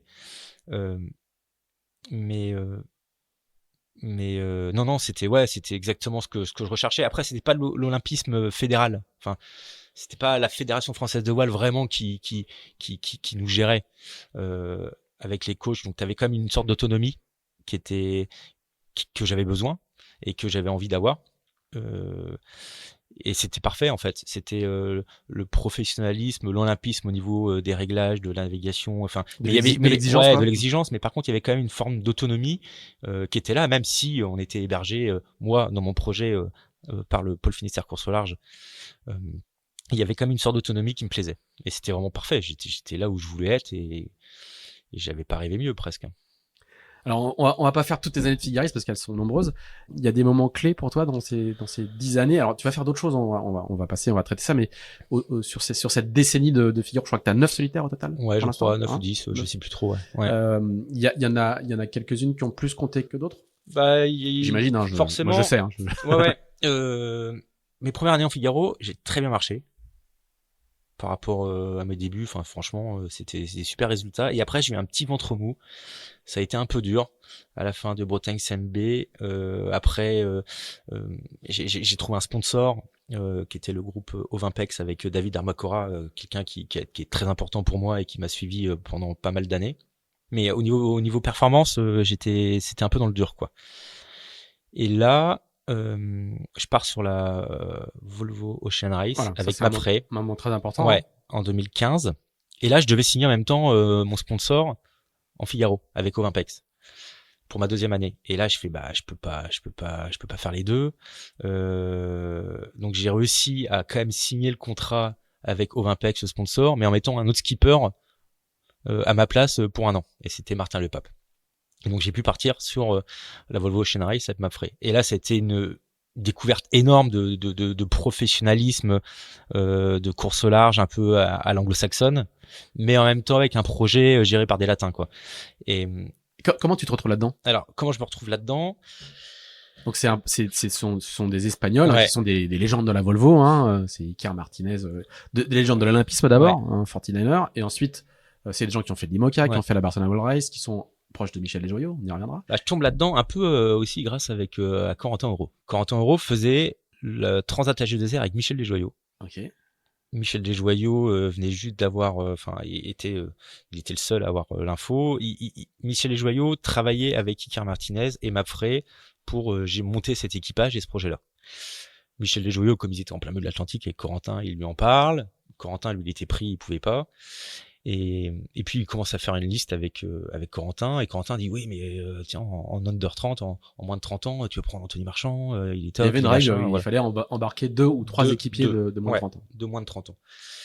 Et donc ça commence comme ça, et Michel Jouot, un jour il m'appelle, il me dit oui, ça va, t'es dispo, est-ce que tu peux venir chez moi? Chez lui, oui, chez moi, parce que au bureau, sinon, on va te griller, il y aura, on va nous voir, les gens ils vont se poser des questions. Donc là, j'étais hyper intimidé. J'arrive chez Tout le monde regarde qui rentre à mer agité. Ouais, je pense qu'il y a ça. Et puis ils savent qu'il y a quelque chose qui se passe. Bon, je vais chez Mich. Il me dit oui, ça te dit de faire la Volvo Ocean Race. Voilà, je tombe des nues. Je dis oui. C'est l'édition après la victoire de Franck Camas. Juste, il faut le rappeler. Hein. Voilà. Donc déjà, dans la voile française, on commence beaucoup plus à connaître la Volvo, à en entendre parler. Et puis j'étais hyper impressionné. Alors les bateaux ont un peu changé. Il passe de 70 pieds à 65 pieds et de proto en plus à monotype. Ouais. Mais voilà, donc Mich me parle de ça, donc je dis oui, feu. Et ça a été génial. Ça a été des découvertes avec navigation avec Chabi et Iker, quand même 2 personnes qui avaient le projet Telefonica. Donc c'était vraiment les personnes qui bataillaient contre Groupama sur la Volvo Ocean Race précédente. 2010-2011. C'est quand même 2 personnes qui ont été 2 fois médailles d'or aux Jeux Olympiques en 49er. Ensemble. Et puis voilà, ça a été génial, quoi. Donc je parlais pas anglais, je parlais pas espagnol. Donc je naviguais avec mon petit dico. Ah ouais. Voilà, j'ai appris l'anglais avec des Espagnols. Donc mon anglais il est catastrophique. Mais au moins on se comprenait à bord. Voilà. La seule personne que je comprenais pas, c'était Rob Greenhalgh, c'était le vrai anglais, quoi. Mais les autres Espagnols le comprenaient pas non plus. Hein, d'accord. Parce qu'ils parlaient vraiment anglais. Et nous on parlait anglais entre nous, quoi. Voilà, ça se passait bien.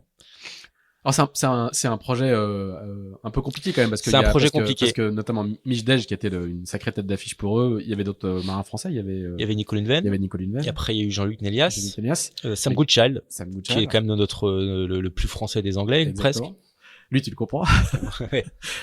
Mich s'est fait débarquer. Il y a eu pas mal de tensions Ouais. au début. Et alors, toi, t'es un petit jeune là-dedans. Tu découvres tout ça. Comment ça se passe? Comment ça se passe c'est vrai que je me suis demandé ce que je faisais là, et puis c'est vrai que quand Iker ils ont choisi de débarquer Mich, moi je me sentais un peu tout seul, quoi. Heureusement, Jean-Luc Mélias est arrivé, donc c'était un Français aussi qui est arrivé. De Porlas. Donc c'est sûr que le début du projet, c'était une situation qui était assez particulière et c'était pas hyper agréable. Moi, je suis vraiment arrivé là avec grâce à Mich et avec Mich, et le jour où il est parti, voilà, il y a un petit vide, quoi. Ouais. Et mais en tout cas, voilà, c'était super bien passé. Toi, t'as fait tout le tour avec eux, du coup. Non, j'ai fait jusqu'en Chine, voilà. Et après, j'ai débarqué parce que j'avais un souci de santé. Je suis rentré me faire opérer en France. Et le remplaçant, en gros, il a pris ma place et moi, je suis devenu remplaçant du remplaçant. Bon. Donc voilà. La roue tourne vite. Ouais, comme quoi, faut.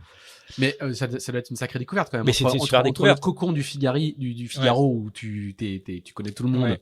et le centre du monde du Figaro, c'est par la forêt où Ouais. t'habites, et un projet comme Et ça, un projet comme ça. international, avec des Ouais. Top Gun et tout, ça allait être un Et sacré puis changement. même les autres navigants à bord. Enfin, il y avait Nieti, c'est une personne qui est géniale. C'est le numéro 1 habituel de Iker Achabi sur les gros bateaux. Nieti, il était fabuleux. Il y avait Raphaël Trulliano qui a été médaille d'argent en fine derrière Ben Hansley. Enfin, c'est que des médailles olympiques, ou des pros de la course au large avec Jean-Luc Nélias à la navigation. Et voilà, t'apprends énorme, et ça t'apprend aussi surtout sur l'engagement, le matossage, voilà, d'être dans le dur. Voilà, il y a pas trop de casquettes sur ces bateaux-là. Chaque vague, tu les prends de pleine tête, et puis faut y aller avec de l'envie, et mettre la tête vers l'avant à chaque vague. Et donc voilà, c'était une belle éducation sur l'énergie et l'engagement qu'il faut donner pour faire de la course au large. Et le niveau de professionnalisme aussi, j'imagine, parce qu'on est sur des... Après, c'est vrai que c'est des grosses équipes. On est vite 50, 60, voire 70 à certaines étapes. Il y a un niveau de professionnalisme qui est hyper intéressant. Mais après, heureusement que c'était quand même un projet qui était quand même géré par des latins. Et je pense que ça a changé beaucoup. Je me serais pas vu arriver vraiment dans un projet 100% anglo-saxon à cet âge-là, quoi. Ouais. Et tu racontes assez bien dans un petit papier que j'ai lu, où tu dis que quand t'es revenu, tu remontes sur ton Figaro et direct t'as senti que t'étais plus fort. J'ai passé un cap, direct. Mais c'était impressionnant. Et comment t'expliques ça, que l'énergie, que de matosser sur un Volvo 105, ça te permet d'aller plus vite en Figaro. L'énergie. En fait, c'est tellement dur la Volvo que dès que tu reviens sur notre bateau, tout paraît un peu plus facile. Ah oui. Presque. Et que tu rechignes moins parce que il y a un peu de près, ça tape, c'est chiant, et tu baisses un peu les bras sans t'en rendre compte et sans le vouloir. Là, en fait, t'es toujours le couteau entre les dents. L'impact, quoi. Et t'es beaucoup plus dur au mal. Et ça, j'ai senti le gap. Et puis même sur la préparation à terre aussi. Je pense que en voyant toute l'énergie à terre, en logistique, voilà, enfin tout qui est mis en place pour qu'on soit le mieux possible, qu'on soit le meilleur sur l'eau. J'avais envie de mettre aussi nickel mon projet à terre, tout bien mettre en place, essayer de faire une sorte de copier-coller un peu de ce que j'avais vu sur la Volvo en miniature sur mon projet Figaro. Et de rien laisser passer, en choisissant le sac à matossage, telle forme, telle chose, il sera plus performant, il sera plus facile à matosser. Enfin, et voilà, j'épargnais plus aucun détail sur ma manière de préparer mon projet. Et direct. La prépa physique aussi, non? Parce que c'était. Déjà, je suis sorti de là, j'étais forcément. T'étais au-dessus de ton poids de forme, beaucoup plus caisse. Et puis voilà, il y avait la prépa physique aussi, c'est vrai. Hein. Tous les matins, avec Mapfray, on s'était réveillé à 6h30 et on allait en salle de sport direct. Et après, on allait prendre notre petit déjeuner. Et donc voilà, ça m'a éduqué. Voilà, ça a été encore un passage important dans l'éducation vélistique. Et c'est vrai que je suis revenu, je crois que je gagne la direct l'année d'après en Figaro, je gagne en revenant, je gagne la solo maître coq. Et donc ça m'a fait passer un cap direct. Et quand dans ton esprit, cette Volvo, c'est juste une pause et tu reviens au circuit Figaro après. T'as prévu ça comme ça, quoi. Ah oui. Oui, c'était juste une pause. J'avais pas envie non plus de faire toute ma carrière en équipier sur ce genre de projet. Je pense que nous les Français, en fait, les Anglo-Saxons, ils naviguent d'une manière complètement différente de nous. Eux, ils vont faire une Volvo. Ils sont très bien payés et c'est des campagnes qui durent 2-3 ans. Et là, ils ont fait le plein d'argent et là, ils achètent un motafoil et ils font 1 an et demi ou 2 ans de motte à faire les régates. Ils ont payé, quoi. Et voilà, où ils payent toute leur poche sur leur fonds propres. Et puis, ils attendent la Volvo d'après, ils se refont embaucher. Et tandis que nous, on a un côté beaucoup plus entrepreneur. Et c'est vrai que, enfin, je trouve les Français, on veut avoir notre propre projet. Donc, après une Volvo, le but c'est essayer d'avoir un Figaro, de trouver un sponsor et de faire le circuit, voilà, le circuit Figaro ou autre. Hein. Ma question c'était surtout que quand tu fais un tour du monde avec des étrangers comme ça, avec des Espagnols, des Anglais, des Anglo-Saxons, dans ce monde-là. Souvent, c'est aussi des gens qui vont faire le circuit des maxi, payer une fortune la journée. En Méditerranée. T'as accès à un réseau qui devient international. C'est-à-dire qu'on t'appelle plus pour faire la G2R, mais on t'appelle pour aller faire course en Sardaigne ou pas trop quand même. Trop, ça ils le gardent quand même bien pour eux. Okay. Et tu sens que c'est encore un autre cap. C'est que justement, même entre eux, ils ont pas tous ce réseau-là d'aller naviguer sur les Wayshento ou enfin sur ces gros bateaux-là. Même entre eux, c'est un peu la guerre. Ils ont un poste. En gros, c'est même plus dur pour eux d'avoir un bon poste dans un maxi yacht en Méditerranée que de faire la Volvo. Donc même entre eux, ils se donnent pas trop le profil ces plans-là. Et donc au final, nous les Français, on n'avait pas trop accès à ce genre de navigation, mais je pense qu'on n'en avait pas envie surtout aussi. Enfin, c'est sympa de faire une fois par culture, par curiosité de naviguer sur un maxi yacht en Méditerranée, mais enfin tu le fais une fois ou deux, mais tu fais pas un circuit comme ça, quoi. Dans la culture, derrière c'est Figaro, Vendée Globe. Exactement. Projet solo. Alors, quand tu reviens sur le circuit Figaro, t'as ton sponsor qui t'a attendu, et qui m'a attendu, ouais. Après, c'était un petit sponsor, on l'a fait grandir au fur et à mesure, mais ouais, je retrouve les couleurs de Ovinpex. D'accord. Après, je sais plus quelle année, mais donc ça devient un groupe Royer. Ouais, donc David Armacora, qui était le directeur de Ovinpex, vend sa société à un gros groupe, et donc le groupe ne voulait pas spécialement continuer à faire de la voile, et donc je me retrouve un peu à la rue, mais lui, il se bat pour me trouver un autre sponsor en fait. Et donc il connaissait très bien Jacques Royer, le président du groupe Royer. Et le but aussi, c'était que je porte toujours les couleurs du Secours populaire. Enfin, c'est vrai que David Armacora, il a toujours été très impliqué avec le Secours populaire. On a fait graviter sur beaucoup de gamins sur les départs de course, et on voulait continuer à travailler avec le Secours populaire. Donc voilà. Donc là, je signe un contrat avec le groupe Royer. Un groupe Royer, c'est des gens qui font qui gèrent des licences de marque dans le monde de la chaussure. Hein. Voilà. Donc ils ont des marques à eux. Voilà. New Balance, ils ont plus aujourd'hui, mais ils ont Kicker, c'est vraiment leur marque.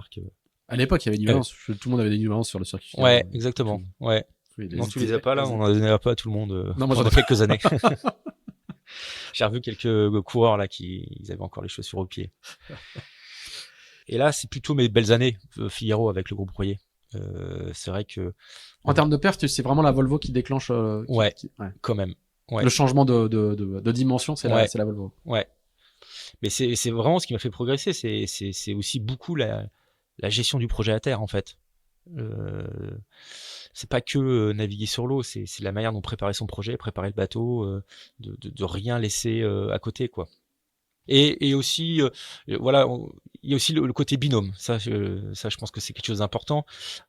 En Figaro, c'est pas mal de s'associer quand même avec un autre binôme, un autre concurrent, avec qui tu fais préparateur commun, t'échanges beaucoup, tu balances pas mal d'infos. Et moi, c'était Alexis Loison, il nous appelait Tic et Tac. C'est vrai qu'on était tout le temps ensemble. Il nous en a parlé lors de un épisode tout récent qu'on a fait avec lui. Et c'est vrai avec Brice Villon, notre préparateur commun, tous les trois, c'était vraiment une petite team et on s'est vraiment tiré vers le haut. Mais même nous, par rapport à Brice dans la préparation du bateau, ou entre moi et Alexis sur la navigation, on s'est vraiment tiré vers le haut, quoi. Et même tous les quatre avec Dominique Vittet, notre routeur, où c'est vrai que ça faisait vraiment une cellule à quatre et qui était hyper intéressante, quoi. Alors, il y a une année de la solitaire où, qui est ton meilleur résultat, hein, où tu fais deuxième de la solitaire et tu fais, La dernière année en Figaro 2. voilà. Voilà. Et tu gagnes 2 étapes. Et là, Comment on fait pour gagner 2 étapes et pas gagner la solitaire? bah, voilà, ouais, Pardon, ouais. je remue un couteau. Ouais, un peu quand même. Bah, déjà cette année-là, avec Alexis, on gagne quasiment tous les régates à deux. Enfin, les régates que je gagne pas en début de saison, c'est lui qui les gagne. Et donc, c'était vraiment une année de grâce, quoi, sur l'eau, ou une sensation, dès que tu tentes un coup, déjà, une année de grâce où tu vas plus vite que les autres, où humainement, à terre, tout se passe bien avec ton préparateur, ton concurrent et coéquipier de projet, j'ai envie de dire. Euh, et ouais, cette année-là, ouais, c'était l'année parfaite. Alors, je fais combien? Je crois que je fais des super étapes parce que en fait, je gagne presque la solitaire au point. Enfin, si c'était un classement au point, je gagnais la solitaire. Ouais. Je crois que j'étais en tête à toutes les étapes à un moment. Au final, j'en gagne 2 sur 4. La dernière étape, je gagnais la solitaire. À quelques heures de l'arrivée, j'avais assez d'avance et je gagnais la solitaire. Et au final, le vent mollit et c'est Seb Simon qui remporte la solitaire à quelques minutes devant moi. Mais bon, je gagnais cette étape-là. Bah, j'étais pas déçu à l'arrivée, c'était des larmes de joie, de fatigue. Voilà, j'aurais bien voulu la gagner celle-là, elle était faite pour moi. Après, ouais, enfin, c'est un petit goût amer encore qui est en moi parce que gagner une solitaire, enfin, il y a qu'une place, quoi. Il y a quand même, il y a que la victoire est belle. Enfin, sur la solitaire, c'est vraiment ça, quoi. Il y a que la victoire qui est belle. Après, il y a des belles deuxième places, des belles troisième places, mais une victoire sur la solitaire, ça te change une carrière quand même. Et ça reste un objectif? Ça me dérangerait pas de revenir un jour, pourquoi pas. C'est quand on est figariste, même quand on arrête, ça continue à être une obsession. Ça a été une obsession? Bah, ça peut le redevenir. Après, c'est vrai que le Figaro 3, c'est un bateau qui est un peu différent d'avant, du Figaro 2, il est beaucoup plus dur. Je pense qu'il faut pas le faire trop tard. Au niveau de l'âge, en termes d'âge, c'est ça. En termes d'âge, parce que ça fait mal comme bateau, quoi. Vraiment, voilà, là j'ai fait il y a pas longtemps là, le trophée Bébeco en Figaro avec Jacques Delcroix sur le Figaro actuel. Oh là là, 5-6 jours en mer là. Franchement, là, tu te mets dans. Ouais, t'as mal. Hein. Ouais, t'as mal. Hein. Ouais, Là, il faut du kiné, de la réduc après chaque régate. Hein. Mais bon, ça m'a donné envie. C'est pire qu'en ultime? Ah ouais. Ah ouais. Ouais. Enfin, c'est pas pareil, c'est pas les mêmes efforts en fait. Mais en fait, c'est le Figaro, c'est ingrat, ça fait mal. T'as l'impression d'être passé sous une voiture, d'avoir un accident de voiture, quoi. Tandis que l'ultime, c'est plus un effort qui est long et beaucoup de stress. Enfin, c'est vraiment complètement différent comme effort physique. Mais par contre, cette régate en Figaro que j'ai faite avec Jacques, c'était génial. Mais j'étais là, mais faut en refaire du Figaro. Il y a la bagarre tout le temps. Mais il faut toujours refaire du Figaro, même si t'as d'autres projets, IMOCA Ultime, de temps en temps, aller refaire une course en double en Figaro, ou si t'as pas de sponsor, t'as une année creuse, essayer de refaire la solitaire. Ça, il faut le faire. Cette école, elle est magique. Et puis même l'ambiance entre les coureurs, hein, c'est vrai que ouais, c'est de l'échange, tout le monde progresse, tout le monde se tire vers le haut et tout le monde se bataille comme des guerriers sur l'eau, mais à terre il y a aussi une belle ambiance. Enfin, je sais pas, c'est une très belle série. Sur 2018, je pose souvent la question aux figaristes qui viennent dans ce podcast. Tu sens que tout passe, t'as le flow, comme je dis à chaque fois. T'as cette sensation que tout est facile et tout est fluide. Bah, dès que tu tentes une option, un petit coup à gauche, un petit décalage, c'était la bonne, c'est ça qu'il fallait faire. Puis en plus tu vas vite, enfin tout paraît. Enfin cette sensation-là, en fait, tu l'as de temps en temps dans ta vie et t'as absolument. Et après ton but c'est essayer de la reproduire, de retrouver cette sensation-là, ce feeling-là. Mais c'est juste impressionnant. Enfin, il y a plusieurs marins qui t'en ont parlé, je crois déjà, mais ouais, il y a une sensation de facilité où par exemple tu prends un départ, tu passes 20e à la boîte de dégagement sur l'étape de la solitaire, t'es là, ça te fait ni chaud ni froid, t'es là, de toute façon je sais bien dans 4 heures je serai dans les 10, enfin, et puis après quelques heures après tu seras dans les 3, quoi. Et ouais, je l'ai vraiment vécu qu'une fois dans ma vie pendant 1 an et après tu cours après ça, t'as juste envie d'essayer de retrouver ce feeling-là et cette sensation-là, et peut-être que je le retrouverai jamais, mais en tout cas, je pense que mon objectif aujourd'hui, c'est de retrouver un peu cette sensation-là. Et du coup, quand tu dis t'essaies de reproduire, c'est-à-dire que tu te dis bon bah cette année-là, j'étais préparé comme ça, j'avais fait tel programme, j'avais telle méthode d'entraînement, j'avais tel réglage. C'est vraiment ça quand tu dis Un peu, je pense. Bah, photocopier, t'essaies de te raccrocher forcément ce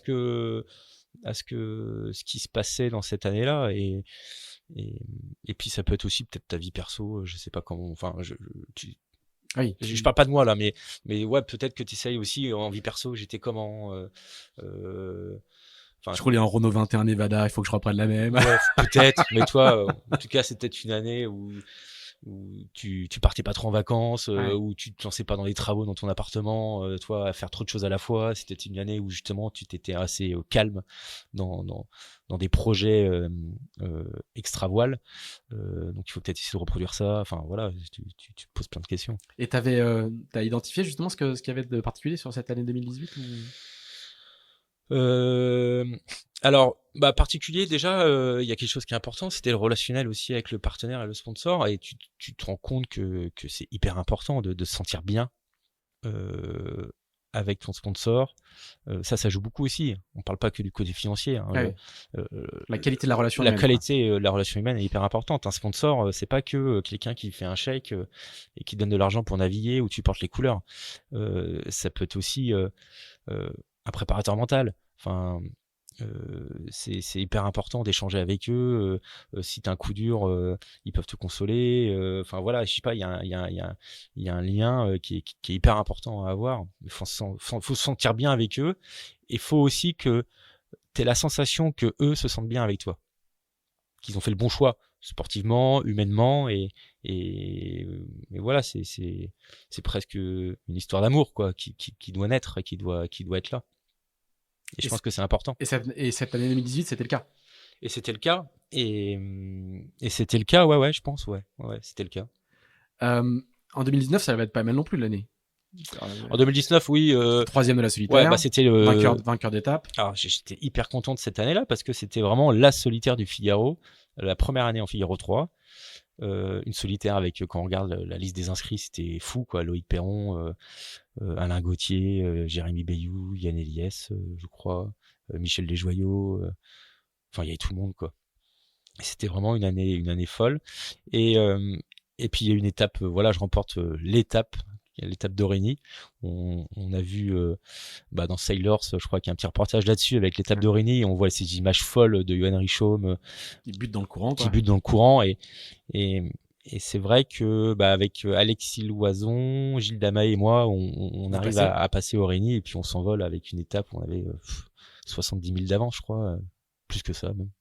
Enfin, on avait une traversée de la Manche d'avance. Et voilà, c'était une belle année où je m'étais bien préparé et puis voilà, j'avais fait des belles choses dans la saison et je fais 3e sur cette solitaire, donc j'étais quand même satisfait parce que Johan était au-dessus de nous. Enfin voilà, là, il gagne cette solitaire Johan, mais et il est, pour le coup, il était vraiment au-dessus de nous. Il méritait vraiment de gagner cette solitaire. Je dis pas que Seb Simon méritait pas de gagner celle d'avant, ouais, hein, mais ça matchait beaucoup plus contre Seb et là Johan il était vraiment tout seul un peu devant. Et c'était. Et tu le sens ça quand alors pour le coup, tu sens quand toi t'as le flow, mais tu sens aussi quand d'autres l'ont. Et tu sens quand d'autres l'ont, et tu sens que t'as un petit truc en moins. Et ça joue mentalement. Tu sais que tu sais pas pour autant qu'ils vont faire devant toi, mais tu sens ces choses-là, ouais. Et tu dis là cette année il va vite. Il y a presque, tu admets presque que c'est lui qui va gagner. Ouais, et puis tu te sens sur l'eau, tu te poses plus de questions.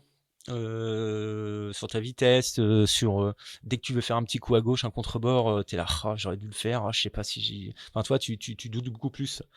Et alors que quand t'es vraiment au-dessus du lot, où tu sens qu'il y a un truc en plus, en fait, tu te poses pas de questions. Je sais pas, tu vires, tu sais même pas pourquoi, t'es là, ah tiens, j'ai viré. Tu t'en rends compte limite après. Ah bah c'est ce qu'il fallait faire. Enfin, et voilà. Et là, cette année-là, je pense que c'était Johan qui avait ça quoi. Et le vainqueur de la solitaire là à chaque fois. Je pense, ouais, quand même. Ouais, ça devrait être étudié scientifiquement quand même. Petite question juste sur l'étape d'Aurigny qui effectivement est légendaire. Ça donne quoi comme sensation quand tu piges que vous êtes que 3 à passer? Là, tu te dis waouh, il se passe un truc. Après, c'était bizarre parce que il y a eu, nous on prend 10 heures à la première étape de la solitaire sur pas grand chose aussi quoi. Donc nous les 3 qui se sont échappés, on a pris 10 heures à la première étape. Sur un tout petit détail et voilà, donc c'était vraiment solitaire avec Des gros écarts. Et avec des gros écarts, et surtout avec ces bateaux-là. Et c'était hyper intéressant. Donc là, on s'est dit, par contre, ouais, quand on s'échappe à Origny, on fait, waouh, il se passe quelque chose là. Alors, au début, tu penses que c'est ton hélice qui marche pas. Tu vois les bateaux qui s'arrêtent, tu fais, bon, tu tapes sur l'ordi, tu fais, non, ça fonctionne encore. Les IS cap, pourtant. Donc, non, ils sont vraiment arrêtés. Et là, on se dit, bah, que ça va faire mal, quoi. Et Tu penses que tu peux rattraper, compenser le 10 heures que t'as perdu? Là, oui, je pense que tu sais qu'il va se passer quelque chose quand même. Après 10 heures à ce point-là, tu te poses toujours des questions parce que c'était au début de l'étape et puis une étape c'est tellement long que tu peux aussi t'arrêter juste devant la ligne d'arrivée et puis il y a toute la flotte qui revient. Donc tu sais que ça va faire mal, mais bon, c'est y a rien qui est fini quoi. Et surtout on était trois bateaux à se batailler. Il y a encore du match. Voilà, ouais. il y a encore du match. On s'était pas envolé, il y avait pas de l'écart entre nous et puis tu passes ton étape à la banette et tu te dis on verra combien d'heures je leur mets quoi. Non, il y avait vraiment un duel, une belle bataille. Je crois qu'il y a une photo qui est juste folle à un des phares autour de Ouessant où on est tous les trois mais bord à bord. Vous êtes d'abord à mur là et vous êtes voilà après, et on enroule un phare et là on est mais juste à 5 mètres d'écart bord à bord comme sur un top départ quoi. Donc rien n'était fini et on s'est saigné jusqu'au bout et c'est ça et c'est pour ça que cette étape elle est encore plus belle, c'est que même nous devant il y avait vraiment une très belle bataille. Et ça, c'est des souvenirs, Origny, les évadés d'Origny, voilà, c'est pour moi, ça restera gravé toute ma vie dans ma mémoire. Ouais. Alors cette année-là aussi, tu vas faire de l'IMOCA. Alors j'ai une petite question quand même. Toutes ces années-là, il y a la pause Volvo au milieu de cette décennie de Figaro, mais tu vas sur d'autres supports un petit peu. Tu vas respirer sur d'autres supports. Bah j'aime bien respirer sur d'autres supports parce que ça fait du bien. Alors aussi, j'ai fait pas mal de mottes à foil aussi pendant mes dernières années Figaro. Parce que tu sens que il y a le foil qui arrive dans le milieu de la voile, de la course au large, que tous les jeunes aujourd'hui tu sens ils vont naître avec ça dans les pattes sur les petits bateaux et il faut prendre aussi vite le pli quoi. Faut essayer de s'y intéresser et de comprendre ce qui va se passer, ça va être l'avenir. Et donc j'achète un motafoil, je navigue pas mal en motafoil. Ça me permet de rencontrer aussi Giancarlo Pedote qui avait un projet IMOCA et qui me propose de faire la Transat Jacques Vabre avec lui. Tu rencontres en faisant du motafoil? Presque, je lui ai racheté son bateau. Ah oui. un de ses mottes. Et donc j'étais ravi de faire l'IMOCA. J'ai fait un peu d'IMOCA après 2016, après la Volvo, où je m'occupais un peu de la perf sur le projet de Paul Meillat, SMA, qui était chapeauté par Michel Desjoyaux. Et voilà, et j'ai toujours aimé de naviguer sur tous les supports. J'avais forcément en rêve de faire d'IMOCA, de faire le Vendée Globe. Forcément. C'est pas le Vendée Globe en lui-même, mais de faire un tour du monde en solitaire. Voilà, c'est plus ça mon rêve. Au début, je pensais que c'était le Vendée Globe, mais en fait non, c'est de faire un tour du monde en solitaire. Donc peu importe le bateau, voilà, j'avais envie de comme objectif de faire ça un jour dans ma vie. Ouais. Mais c'était une logique de figariste comme. Et par contre, c'est aussi une logique de figariste. Hein, c'est que t'as pas envie d'en faire toute ta vie du Figaro. C'est quoi l'étape d'après? C'est l'IMOCA. Et puis t'as aussi tous tes concurrents, anciens concurrents ou tous tes copains qui montent en IMOCA et tu te dis j'ai envie d'aller les retrouver pour me batailler contre eux. Et je pense que s'ils avaient été tous en classe 40, t'avais envie d'aller en classe 40. Et ouais, c'est peut-être suivre un peu la suite logique. C'est une suite logique l'IMOCA. Hein. Enfin. Et alors comment se passe cette découverte de l'IMOCA sur une longue distance quoi? Ça m'a plu. Voilà, c'est des bateaux qui sont durs, c'est des bateaux qui sont. Après la Volvo, après t'es tout seul quand même. Hein. Le matossage sur la Volvo, l'avantage c'est que t'es 10 à l'intérieur à balancer les sacs et à vite matosser. En IMOCA, les sacs ils sont aussi lourds voire plus gros et t'es tout seul ou à deux quoi. Donc non, par contre tu te rends compte que c'est des gestions de projet qui sont vraiment il y a un cran dessus quoi parce que la Volvo c'est des gros projets, t'es nombreux, il y a un management voilà, je suis pas sûr que ce soit toi qui vas aller chercher vraiment ton sponsor, enfin t'es appelé pour aller naviguer, soit pour être skipper, soit pour être co-skipper, soit pour être navigant, régleur, barreur. Et là en IMOCA c'est comme ce que t'as connu en Figaro, c'est prendre ton petit sac, aller à Paris, tes petits dossiers, essayer de rechercher des budgets et tout de suite c'est une ampleur un peu différente et c'est même si tu as envie de faire de l'IMOCA, tu peux pas t'assurer que tu arriveras à en faire. Mais ça se passe dès ton dossier de recherche de partenaire. Enfin, faut être tu sens qu'il y a une sorte de destin, de chance aussi avec les rencontres, avec peut-être ton sponsor en Figaro qui veut continuer avec toi et qui t'amène plus haut. Moi, je sais que moi j'avais envie de faire de l'IMOCA, mais le groupe Royer, ils n'avaient pas l'ambition et la volonté d'investir autant encore dans la voile et la course au large. Donc voilà, si le groupe Royer dit bah si, vas-y feu, on construit un IMOCA 9, bah c'est ok, très bien. Mais par contre, je voulais faire l'IMOCA, mais je voulais pas non plus faire le Vendée Globe pour faire le Vendée Globe. Donc, je voulais qu'il y ait quand même je voulais pas un vieux bateau non plus. C'était le début des bateaux à foil. Voilà, j'avais envie d'un foiler, quoi. Et donc ça, tout de suite, c'est des gros budgets. J'ai jamais été très patient dans la recherche de partenaires.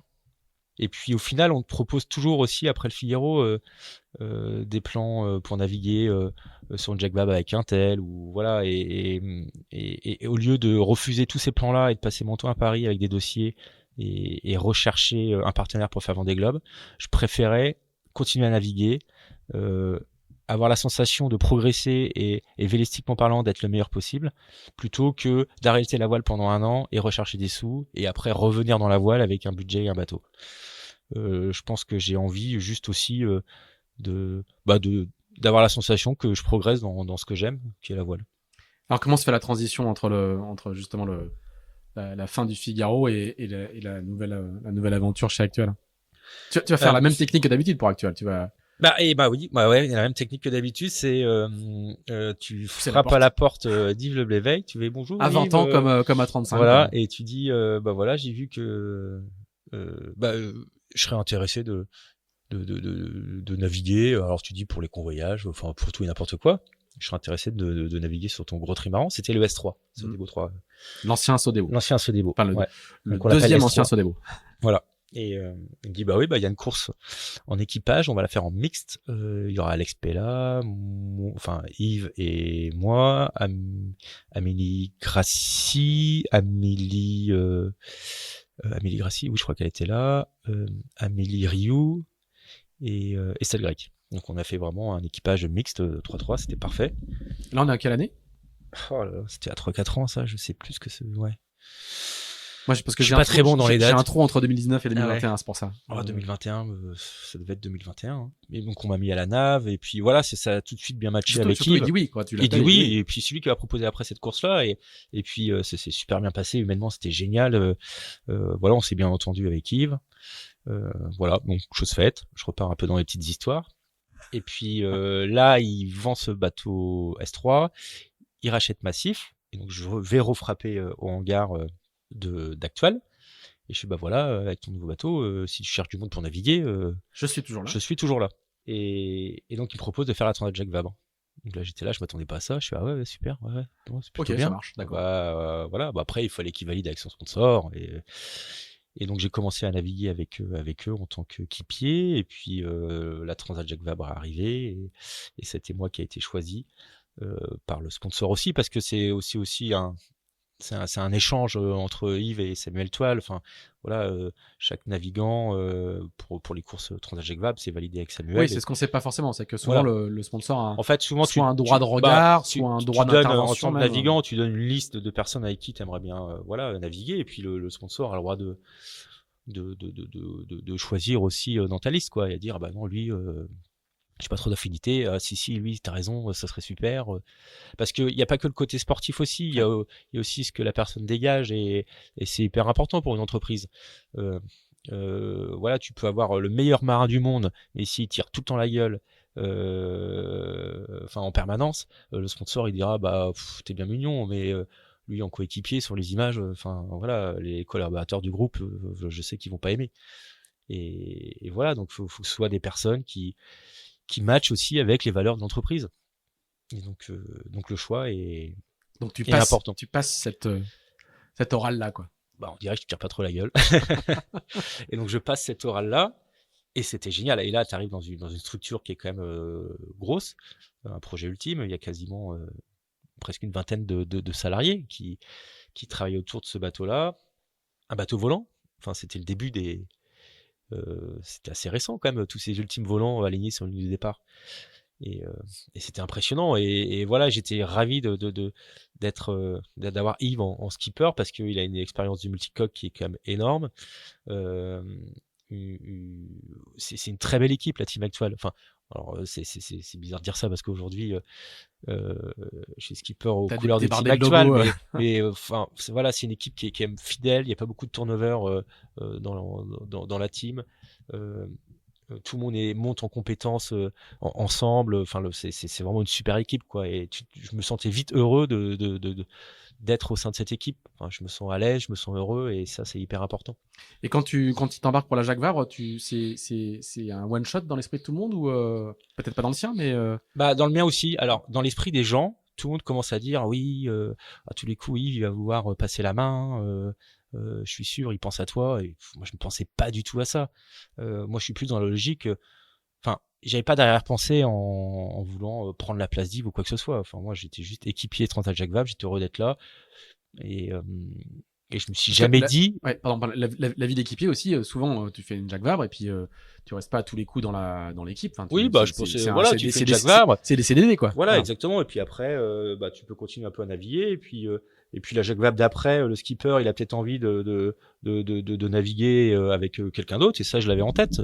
Et ça me dérange pas du tout. Donc voilà, je m'étais pas mis de pression pour la suite ou quoi que ce soit. Pour moi, c'était vraiment un one shot coéquipier sur un Jacques Vabre. Et quand tu trouves cet embarquement, en fait, c'est ça littéralement, hein, sur Actual, t'as d'autres pistes, tu cherches d'autres trucs en même temps, ou comment t'es à ce moment-là? Je fais un petit flashback, mais ouais. À ce moment-là, ouais, j'avais une piste avec mais pour l'ultime, avec Emmanuel Bachellery et Mathieu Sarrault. Donc qui sont propriétaires du précédent Actual. Voilà. Donc là, sur la route du Rhum, ça a été Arthur Levaillant, mais avant ça, je travaillais avec Mathieu Sarrault et Emmanuel Bachellery, et je devais peut-être prendre la barre de ce bateau-là pour quelques années, avec une fondation et un sponsor. Voilà. Donc ça n'a pas été fait, mais c'était pas très loin. Et après, on m'a proposé de faire plus ou moins en même temps. Yves m'a proposé de faire la Transat Jacques Vabre avec lui sur Actual. Ouais, je me permets d'insister parce que c'est des après tu passes ton temps, enfin voilà, c'est ça, voilà. En fait, tu passes toujours ton temps à essayer de trouver des embarcations, des plans bateaux, des recherches de sponsors, et tout un peu mélangé. Je crois juste avant, j'avais fait la Transat AG2R avec Fabien Delahaye en Figaro. T'essayes de, enfin voilà, en fait le rôle de navigant, quand t'as pas de sponsor, en fait, tu passes ton temps à réfléchir à trouver des embarcations, à faire des dossiers pour différents projets. Enfin, t'es en recherche permanente entre tes courses. Hein. C'est un travail c'est du H24, quoi. Et c'est trop du travail, quoi. Et trop du travail, ouais. Ouais. Et par contre, t'avais la conviction que le Figaro, au bout de 10 ans, t'en avais fait le tour, au moins dans un premier temps, quoi. Bah, j'en avais fait le tour. Et puis c'est bien de faire une pause de temps en temps. Et puis voilà. Quand j'ai navigué sur Mapfre, et j'ai fait une pause sur la Volvo, quand je suis revenu, j'ai vu que j'avais passé un cap. Et donc je me suis dit, bah voilà, en fait, ça peut marcher aussi une deuxième fois. Et donc ça me dérange pas de faire des pauses, et pourquoi pas un jour revenir en Figaro. Alors du coup, comment se passe cette Jacques Vabre Ah bah génial, bateau fabuleux. Je me sentais bien sur ce genre de bateau, parce que tu te poses des questions quand même. Hein. Enfin, quand tu pars sur la ligne de départ, enfin tu te poses pas mal de questions. Tu te dis mais comment ça va être sur de la longueur, sur de la durée, de naviguer sur ces bateaux-là. Et puis il y a bien des moments où Yves il sera à la banette et je serai tout seul dans le cockpit. Hein. Parce qu'en fait les courses en double c'est du faux solo. Enfin presque. Au final, dans le cockpit, t'es tout seul, quoi. Et puis, s'il faut choquer en catastrophe parce que ça gîte, parce qu'il y a une risée, il y a une rafale, il y a des grains, enfin, faut être dessus, quoi. Et donc, voilà, super aventure, génial, avec Yves. On fait quatrième. On fait quatrième. Puis, humainement, ça s'est hyper bien passé, avec l'équipe, avec Yves. Et puis, il me propose de continuer de travailler avec lui l'année d'après pour continuer de travailler autour de l'équipe, autour d'Yves, pour le préparer au mieux sa route du Rhum, et moi j'avais l'étiquette de skipper remplaçant. Donc vu qu'il s'était blessé un petit peu l'année d'avant à la cheville, donc il s'est dit c'est vrai, s'il m'arrive la même chose avant la route du Rhum, enfin avec ces bateaux-là, faut mettre quelqu'un pour prendre le départ à Saint-Malo, on peut pas ne pas partir, quoi. Et donc j'ai accepté. Il y a un enjeu tout bête, c'est que Yves à l'époque il devait avoir 55, 56, quelque chose comme ça. Ouais. Il commençait Enfin, nous, on a l'habitude de voir des marins. Ouais, ouais, C'est ouais, des sportifs de haut niveau, mais qui ont largement plus de 50 ans. Ouais, ouais. Donc, Je me suis pas trop dit ça, moi, à l'époque. Parce non, mais que... je le remets dans le contexte parce ouais, qu'on n'a pas l'habitude mais quelqu'un qui arrive de l'extérieur oui, et c'est qui vrai. voit, c'est comme Ouais. si on avait... Après, Yves, c'est quand même un sacré monsieur. Exactement. Tu vois, il est charpenté. Complètement. Ouais, mais ce que je veux dire, c'est que du coup, la blessure, se blesser à 25 ou 30 ans et se blesser à... Mais peut-être que lui, c'est ce qu'il avait en tête. Et voilà. Mais moi, je le voyais pas comme ça du tout, quoi. Et donc, j'ai accepté de prendre ce rôle de skipper remplaçant pour la Route du Rhum. Et c'était... Du coup, ça t'amène à faire ta qualif, quoi. Et ça m'amène à me faire la qualif en solitaire. Et puis Yves, ça lui tient à cœur, c'est ce genre de qualif, même si j'étais que skipper remplaçant, il voulait que je la fasse en vrai solitaire. Donc j'ai pas un membre de l'équipe ou un médiaman à bord pendant ma qualif. Tu peux faire ta qualif accompagné. Tu peux faire ta qualif accompagné sur ces bateaux-là. Sur ces bateaux-là, ouais. Et c'était un super moment. Et je me posais aussi beaucoup de questions. Je fais dans quoi je me lance là. Et je me souviens quand je pars faire ma qualif, donc je pars de la Trinité. L'équipe saute dans les odes et là j'abat et le bateau il part à 40 nœuds tout seul. Je passe le chenal de la T-News, j'étais à 35 nœuds. Il y avait quelques petits bateaux de croisière qui passaient par là et j'étais là mais dans quoi je me suis lancé. Et puis au final le temps passe, les heures passent et tu dis bon bah voilà, jusque là tout va bien, bon en fait ça va, et puis tu commences à faire une sieste et puis voilà, j'ai adoré. Ça a été un super moment pour moi. C'était pas très long, hein, 2 jours et demi je crois, ouais, 2 jours et demi je crois de qualif. Je suis parti jusqu'en Espagne, à la Pointe Espagnole. Je retrouve Morgan Lagravière qui était en faux solitaire sur Gitana. Et là, on se fait bataille d'empannage au Cap Finistère. Enfin, j'étais là, mais c'est complètement fou, c'est surréaliste. Et c'était génial. Voilà, je me suis dit, mais ça doit être... Bon, j'espère qu'il va pas se blesser, mais ça doit être comme super chouette de faire la Route du Rhum sur ces bateaux-là. Le moment où tu mets le pilote et tu vas dormir, la première fois, sur ce bateau-là? Bah, t'as les yeux comme si tu te couches le soir et tu bois 10 cafés, quoi. Donc tu as les yeux grands ouverts et t'es là, bon bah super. J'ai pas envie de dormir. Je stresse. Mais bah faut s'habituer à tout. Mais faut s'habituer à chaque départ de course, faut s'habituer, hein. Sur l'Arkea, c'est pareil. Mais après tu prends vite le pli, tu vois vite que tout va bien, que t'es bien réglé et puis tu commences à faire des petites siestes et puis de 10 minutes, 5 minutes. Des fois sans dormir, mais puis tu montes crescendo comme ça. Il y a toujours un temps d'adaptation, hein, ce qui est normal. Je sais pas si j'ai lu quelque part en préparant cet épisode que il y a un moment t'as un pilote qui a lâché. Alors je sais pas si c'est dans la qualif ou si c'est un autre moment où le bateau a l'eau. Ah oui, c'était pendant ma qualif en solo où le bateau. Alors ça, c'était ma qualif pour le Tour du Monde. Pour le Tour du Monde. Ah d'accord, ok, très bien. Voilà. Bah là, j'ai dormi sous petite Genac, j'avais un riz, il y avait du vent au portant, et puis il y a un problème électronique dans le bateau, ou électrique, on sait pas trop. Donc le pilote, il s'est désenclenché, et le bateau, il est parti Olof. Et on sait qu'en multicoque, partir Olof, il y a un axe qui est assez... Pourtant, il y a un moment, t'es au vent de travers. Voilà, et t'es au vent de travers, avec des grosses voiles. Voilà, donc le bateau était vraiment couché, pas loin de Chavéré, je pense pas. Je pense qu'il y avait quand même pas mal de marge, mais il a passé le lit du vent et hop, je me suis retrouvé face au vent, à contre, avec les voiles qui battent et ça a été un moment de stress, mais c'était parfait parce que c'était une petite piqûre de rappel. Parce que quand tout va bien tout le temps. Toi, j'ai jamais eu de soucis ou de choses comme ça en 2-3 ans en naviguant sur ces maxi trimarans. Et donc là, je me suis dit ok, bon, il peut se passer des choses quand même. Et c'était bien, c'était une petite piqûre de rappel qui m'a fait du bien, je pense. Histoire de pas trop s'habituer à la routine du fonctionnement. À partir de quel moment un jour Yves il pousse la porte de ton bureau, non? Il te dit bon. Très tard, au final, en fait, il fait la Route du Rhum. Il fait la Route du Rhum. Et puis on était en Guadeloupe, on était tous dans la même maison. Et puis il me dit j'ai une question à te poser. Alors il m'a pas posé la question. Est-ce que tu voudrais devenir skipper du trimaran actuel? C'était plus. Est-ce que tu te sentirais capable ou est-ce que tu aurais envie de faire le tour du monde qui est un an après. Voilà, l'Arkea Ultimate Challenge. Est-ce que tu te vois le faire? Voilà. Et donc ma réponse était directe oui, mais par contre là je te dis oui maintenant. Et tu piges que c'est une proposition ou pas? Oui. Ah, je comprends. Et la là, question n'est pas théorique. il y a vraiment là, je comprends. Alors, je commençais à sentir qu'il allait peut-être me parler de quelque chose, mais franchement, je me voilais un peu la face. Et j'avais pas envie non plus de me prendre la tête et de me faire de film aussi et d'être déçu. Donc, enfin, franchement. Donc là, vraiment, il me pose la question. Et donc, je réponds oui. Je dis oui. Par contre, c'est pas un oui définitif. C'est que je vais en profiter de ramener le bateau de la Route du Rhum en équipage avec l'équipe, sans toi, pour vraiment y réfléchir et pendant ce convoyage retour un peu m'imaginer en solitaire, même si on sera plusieurs à bord, mais m'imaginer en solitaire et voilà, et puis comme ça je te donnerai un oui ou non en arrivant au ponton et ça me laisse un petit temps de réflexion. Et puis au final je convoie le bateau avec l'équipe, c'était super, c'est la première fois que j'avais une responsabilité de skipper avec beaucoup de gens à bord, enfin toi, beaucoup d'équipiers, d'avoir une vigilance un peu permanente si tout va bien, voilà, pas mettre les gens en danger, le bateau en danger, enfin c'était c'est la première fois que j'avais autant de responsabilités presque.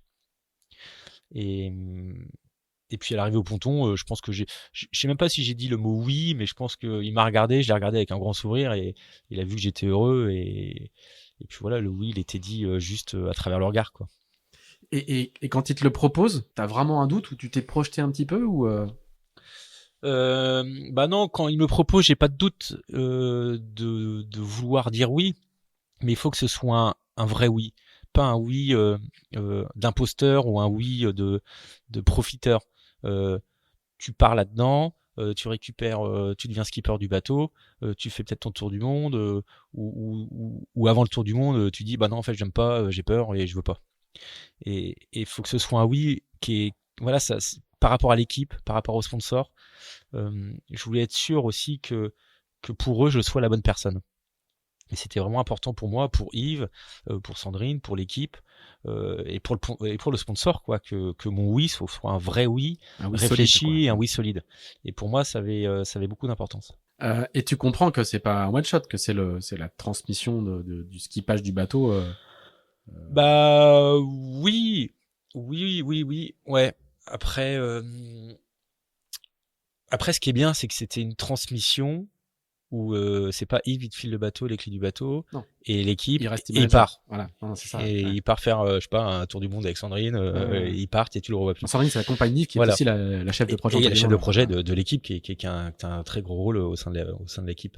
Et voilà, et c'est pas ils te filent les clés du projet du bébé, le sponsor, le trimaran, et eux ils partent et voilà. Et donc justement, tu sais que t'es accompagné, ils sont là, ils ont beaucoup d'expérience et c'est important. Leur présence, elle est hyper importante.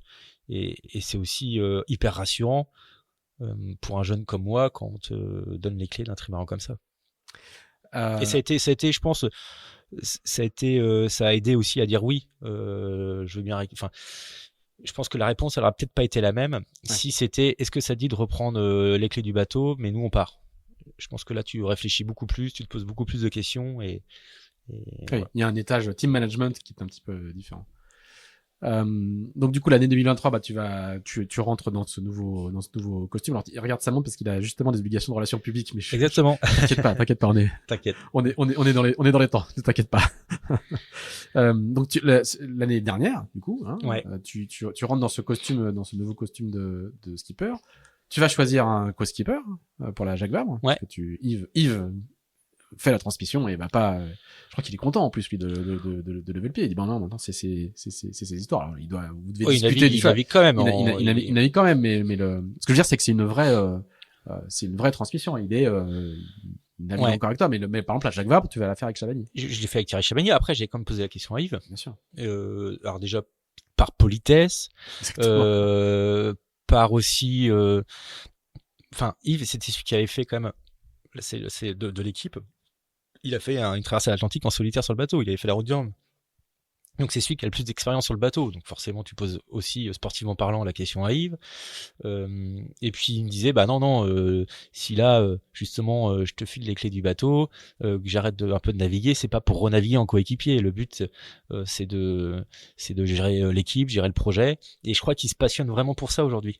pour la gestion du team management, enfin voilà, l'équipe, le projet, organiser les chantiers, les modifications sur le bateau, le faire évoluer, et il se passionne vraiment pour ça, et il veut se concentrer vraiment là-dessus, et c'est un vrai choix et une vraie volonté, quoi.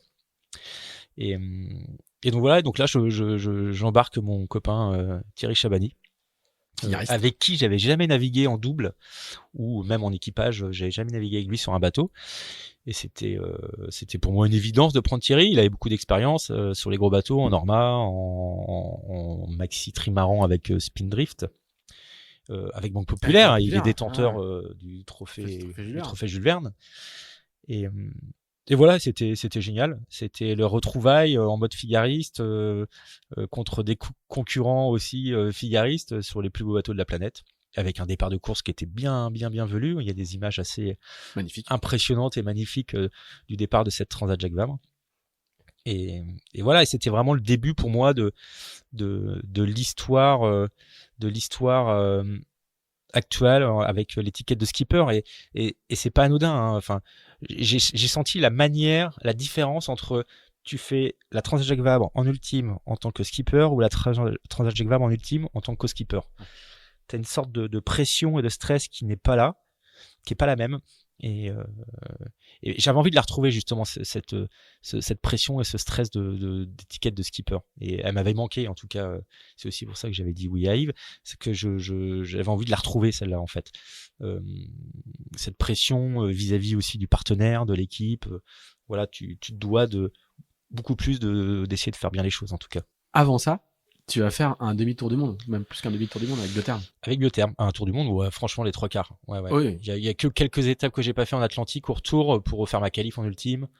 Et ça, c'est incroyable, parce que du coup, tu charges la mule. Alors, l'avantage, c'est que t'as vu le Grand Sud, mais en même temps, faut pas faire tous les ans comme ça, quoi. 2 tours du monde et une Jacques Vabre en moins d'un an, ça fait beaucoup, plus les qualifs et compagnie, mais c'était indispensable pour moi d'aller découvrir. Alors, déjà, j'avais dit oui à Paul avant que je sache quoi que ce soit pour Actual. Parce que ça me plaisait bien, The Ocean Race, c'est une super course. Paul, c'est un ami, c'est un navigant d'exception, et voilà, je voulais absolument partager et vivre cette aventure avec lui, en tant que marin, en tant que copain.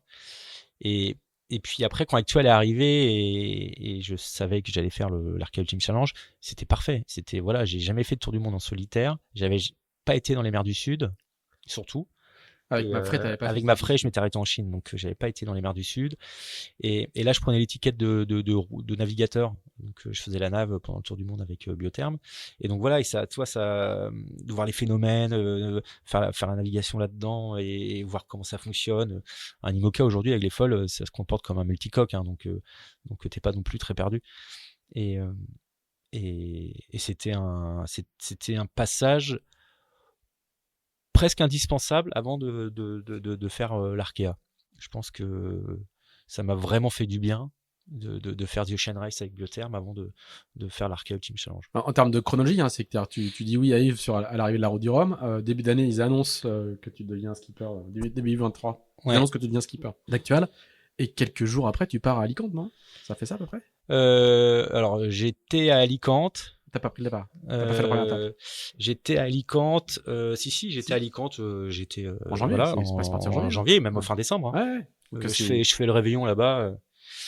Donc c'est sport quand même, ça. Et voilà, le 2 janvier, je fais un aller-retour à Laval pour en discuter avec Samuel Toile et se taper dans la main. Je suis revenu à Alicante le 3. Et puis j'ai pris le départ, je crois que c'était le 15 peut-être, le 15 janvier, le départ de The Ocean Race. Donc tout s'est vite enchaîné. Et donc là, c'est là aussi pendant The Ocean Race, où là, pendant l'étape du Sud, il n'y avait pas de Transat Jacques Vabre pour les ultimes. Et là, pendant l'étape du Sud, pendant l'étape du Sud, il y a Charles Caudrelier qui m'ont un texto. Anto, moi j'étais dans un IMOCA, il me fait dors avec un couteau, hein, dans le lit. Hein. J'étais pourquoi, je comprends pas. Ouais, parce que les ultimes, on va faire on va faire la Jacques Vabre. Et là, t'as que des IMOCA autour de toi. Ils vont pas être contents. Pour expliquer pourquoi ils sont pas contents, c'est que du coup, à l'origine, ont peur que les ultimes prennent un peu de visibilité médiatique. Puis on n'était pas prévu à l'origine, et puis on a dit qu'on faisait la Jacques Vabre en cours de route, donc voilà. Avec un couteau. donc voilà, ils allaient sur le coup quand ils allaient apprendre ça, pas être très contents, mais bon, au final, ça s'est très bien passé. Et donc pendant l'étape du Sud, il fallait que je fasse ma liste de coéquipiers et trouver un navigant, un co-skipper pour cette transat Jacques Vabre. Ça a été une année dense. Hein. Ouais. Et t'as appelé Thierry, t'as envoyé un texto. Ça montre aussi à quel point vous êtes connectés même en course. Hein. J'ai essayé de. Après, il y a pas beaucoup de monde de dispo. Moi, moi, ma liste de noms, c'est simple. Hein. Toi, c'est des. Tu fais des Thierry Chabani, des Pascal Vitigori, des Thomas Rouxel, des Juan Israël. Et au final, il y en a beaucoup qui étaient déjà pris et bloqués avec les équipes. Et puis, mais je le savais, mais je voulais quand même lister. Toi, j'en oublie encore, hein, mais toutes les personnes avec qui j'aurais bien fait une transat Jacques Vabre. Et puis voilà, Thierry, il était dans cette liste et en plus, il était dispo et motivé. Et voilà. Alors. T'arrives de The Ocean Race, tu poses ton sac à terre, une petite douche, t'enchaînes sur la Jacques Vabre actuelle et la Jacques Vabre finie il y a quelques semaines avant le départ du Tour du Monde. Donc là, c'est un enchaînement. Là, ça s'est vite enchaîné. Alors, et pour l'équipe technique aussi, ça a été dur. Un peu trop, quand même. Un peu trop. Après. Je crois que l'autre soir, à la base, tu m'as dit que si t'as à refaire, tu ferais peut-être pas autant.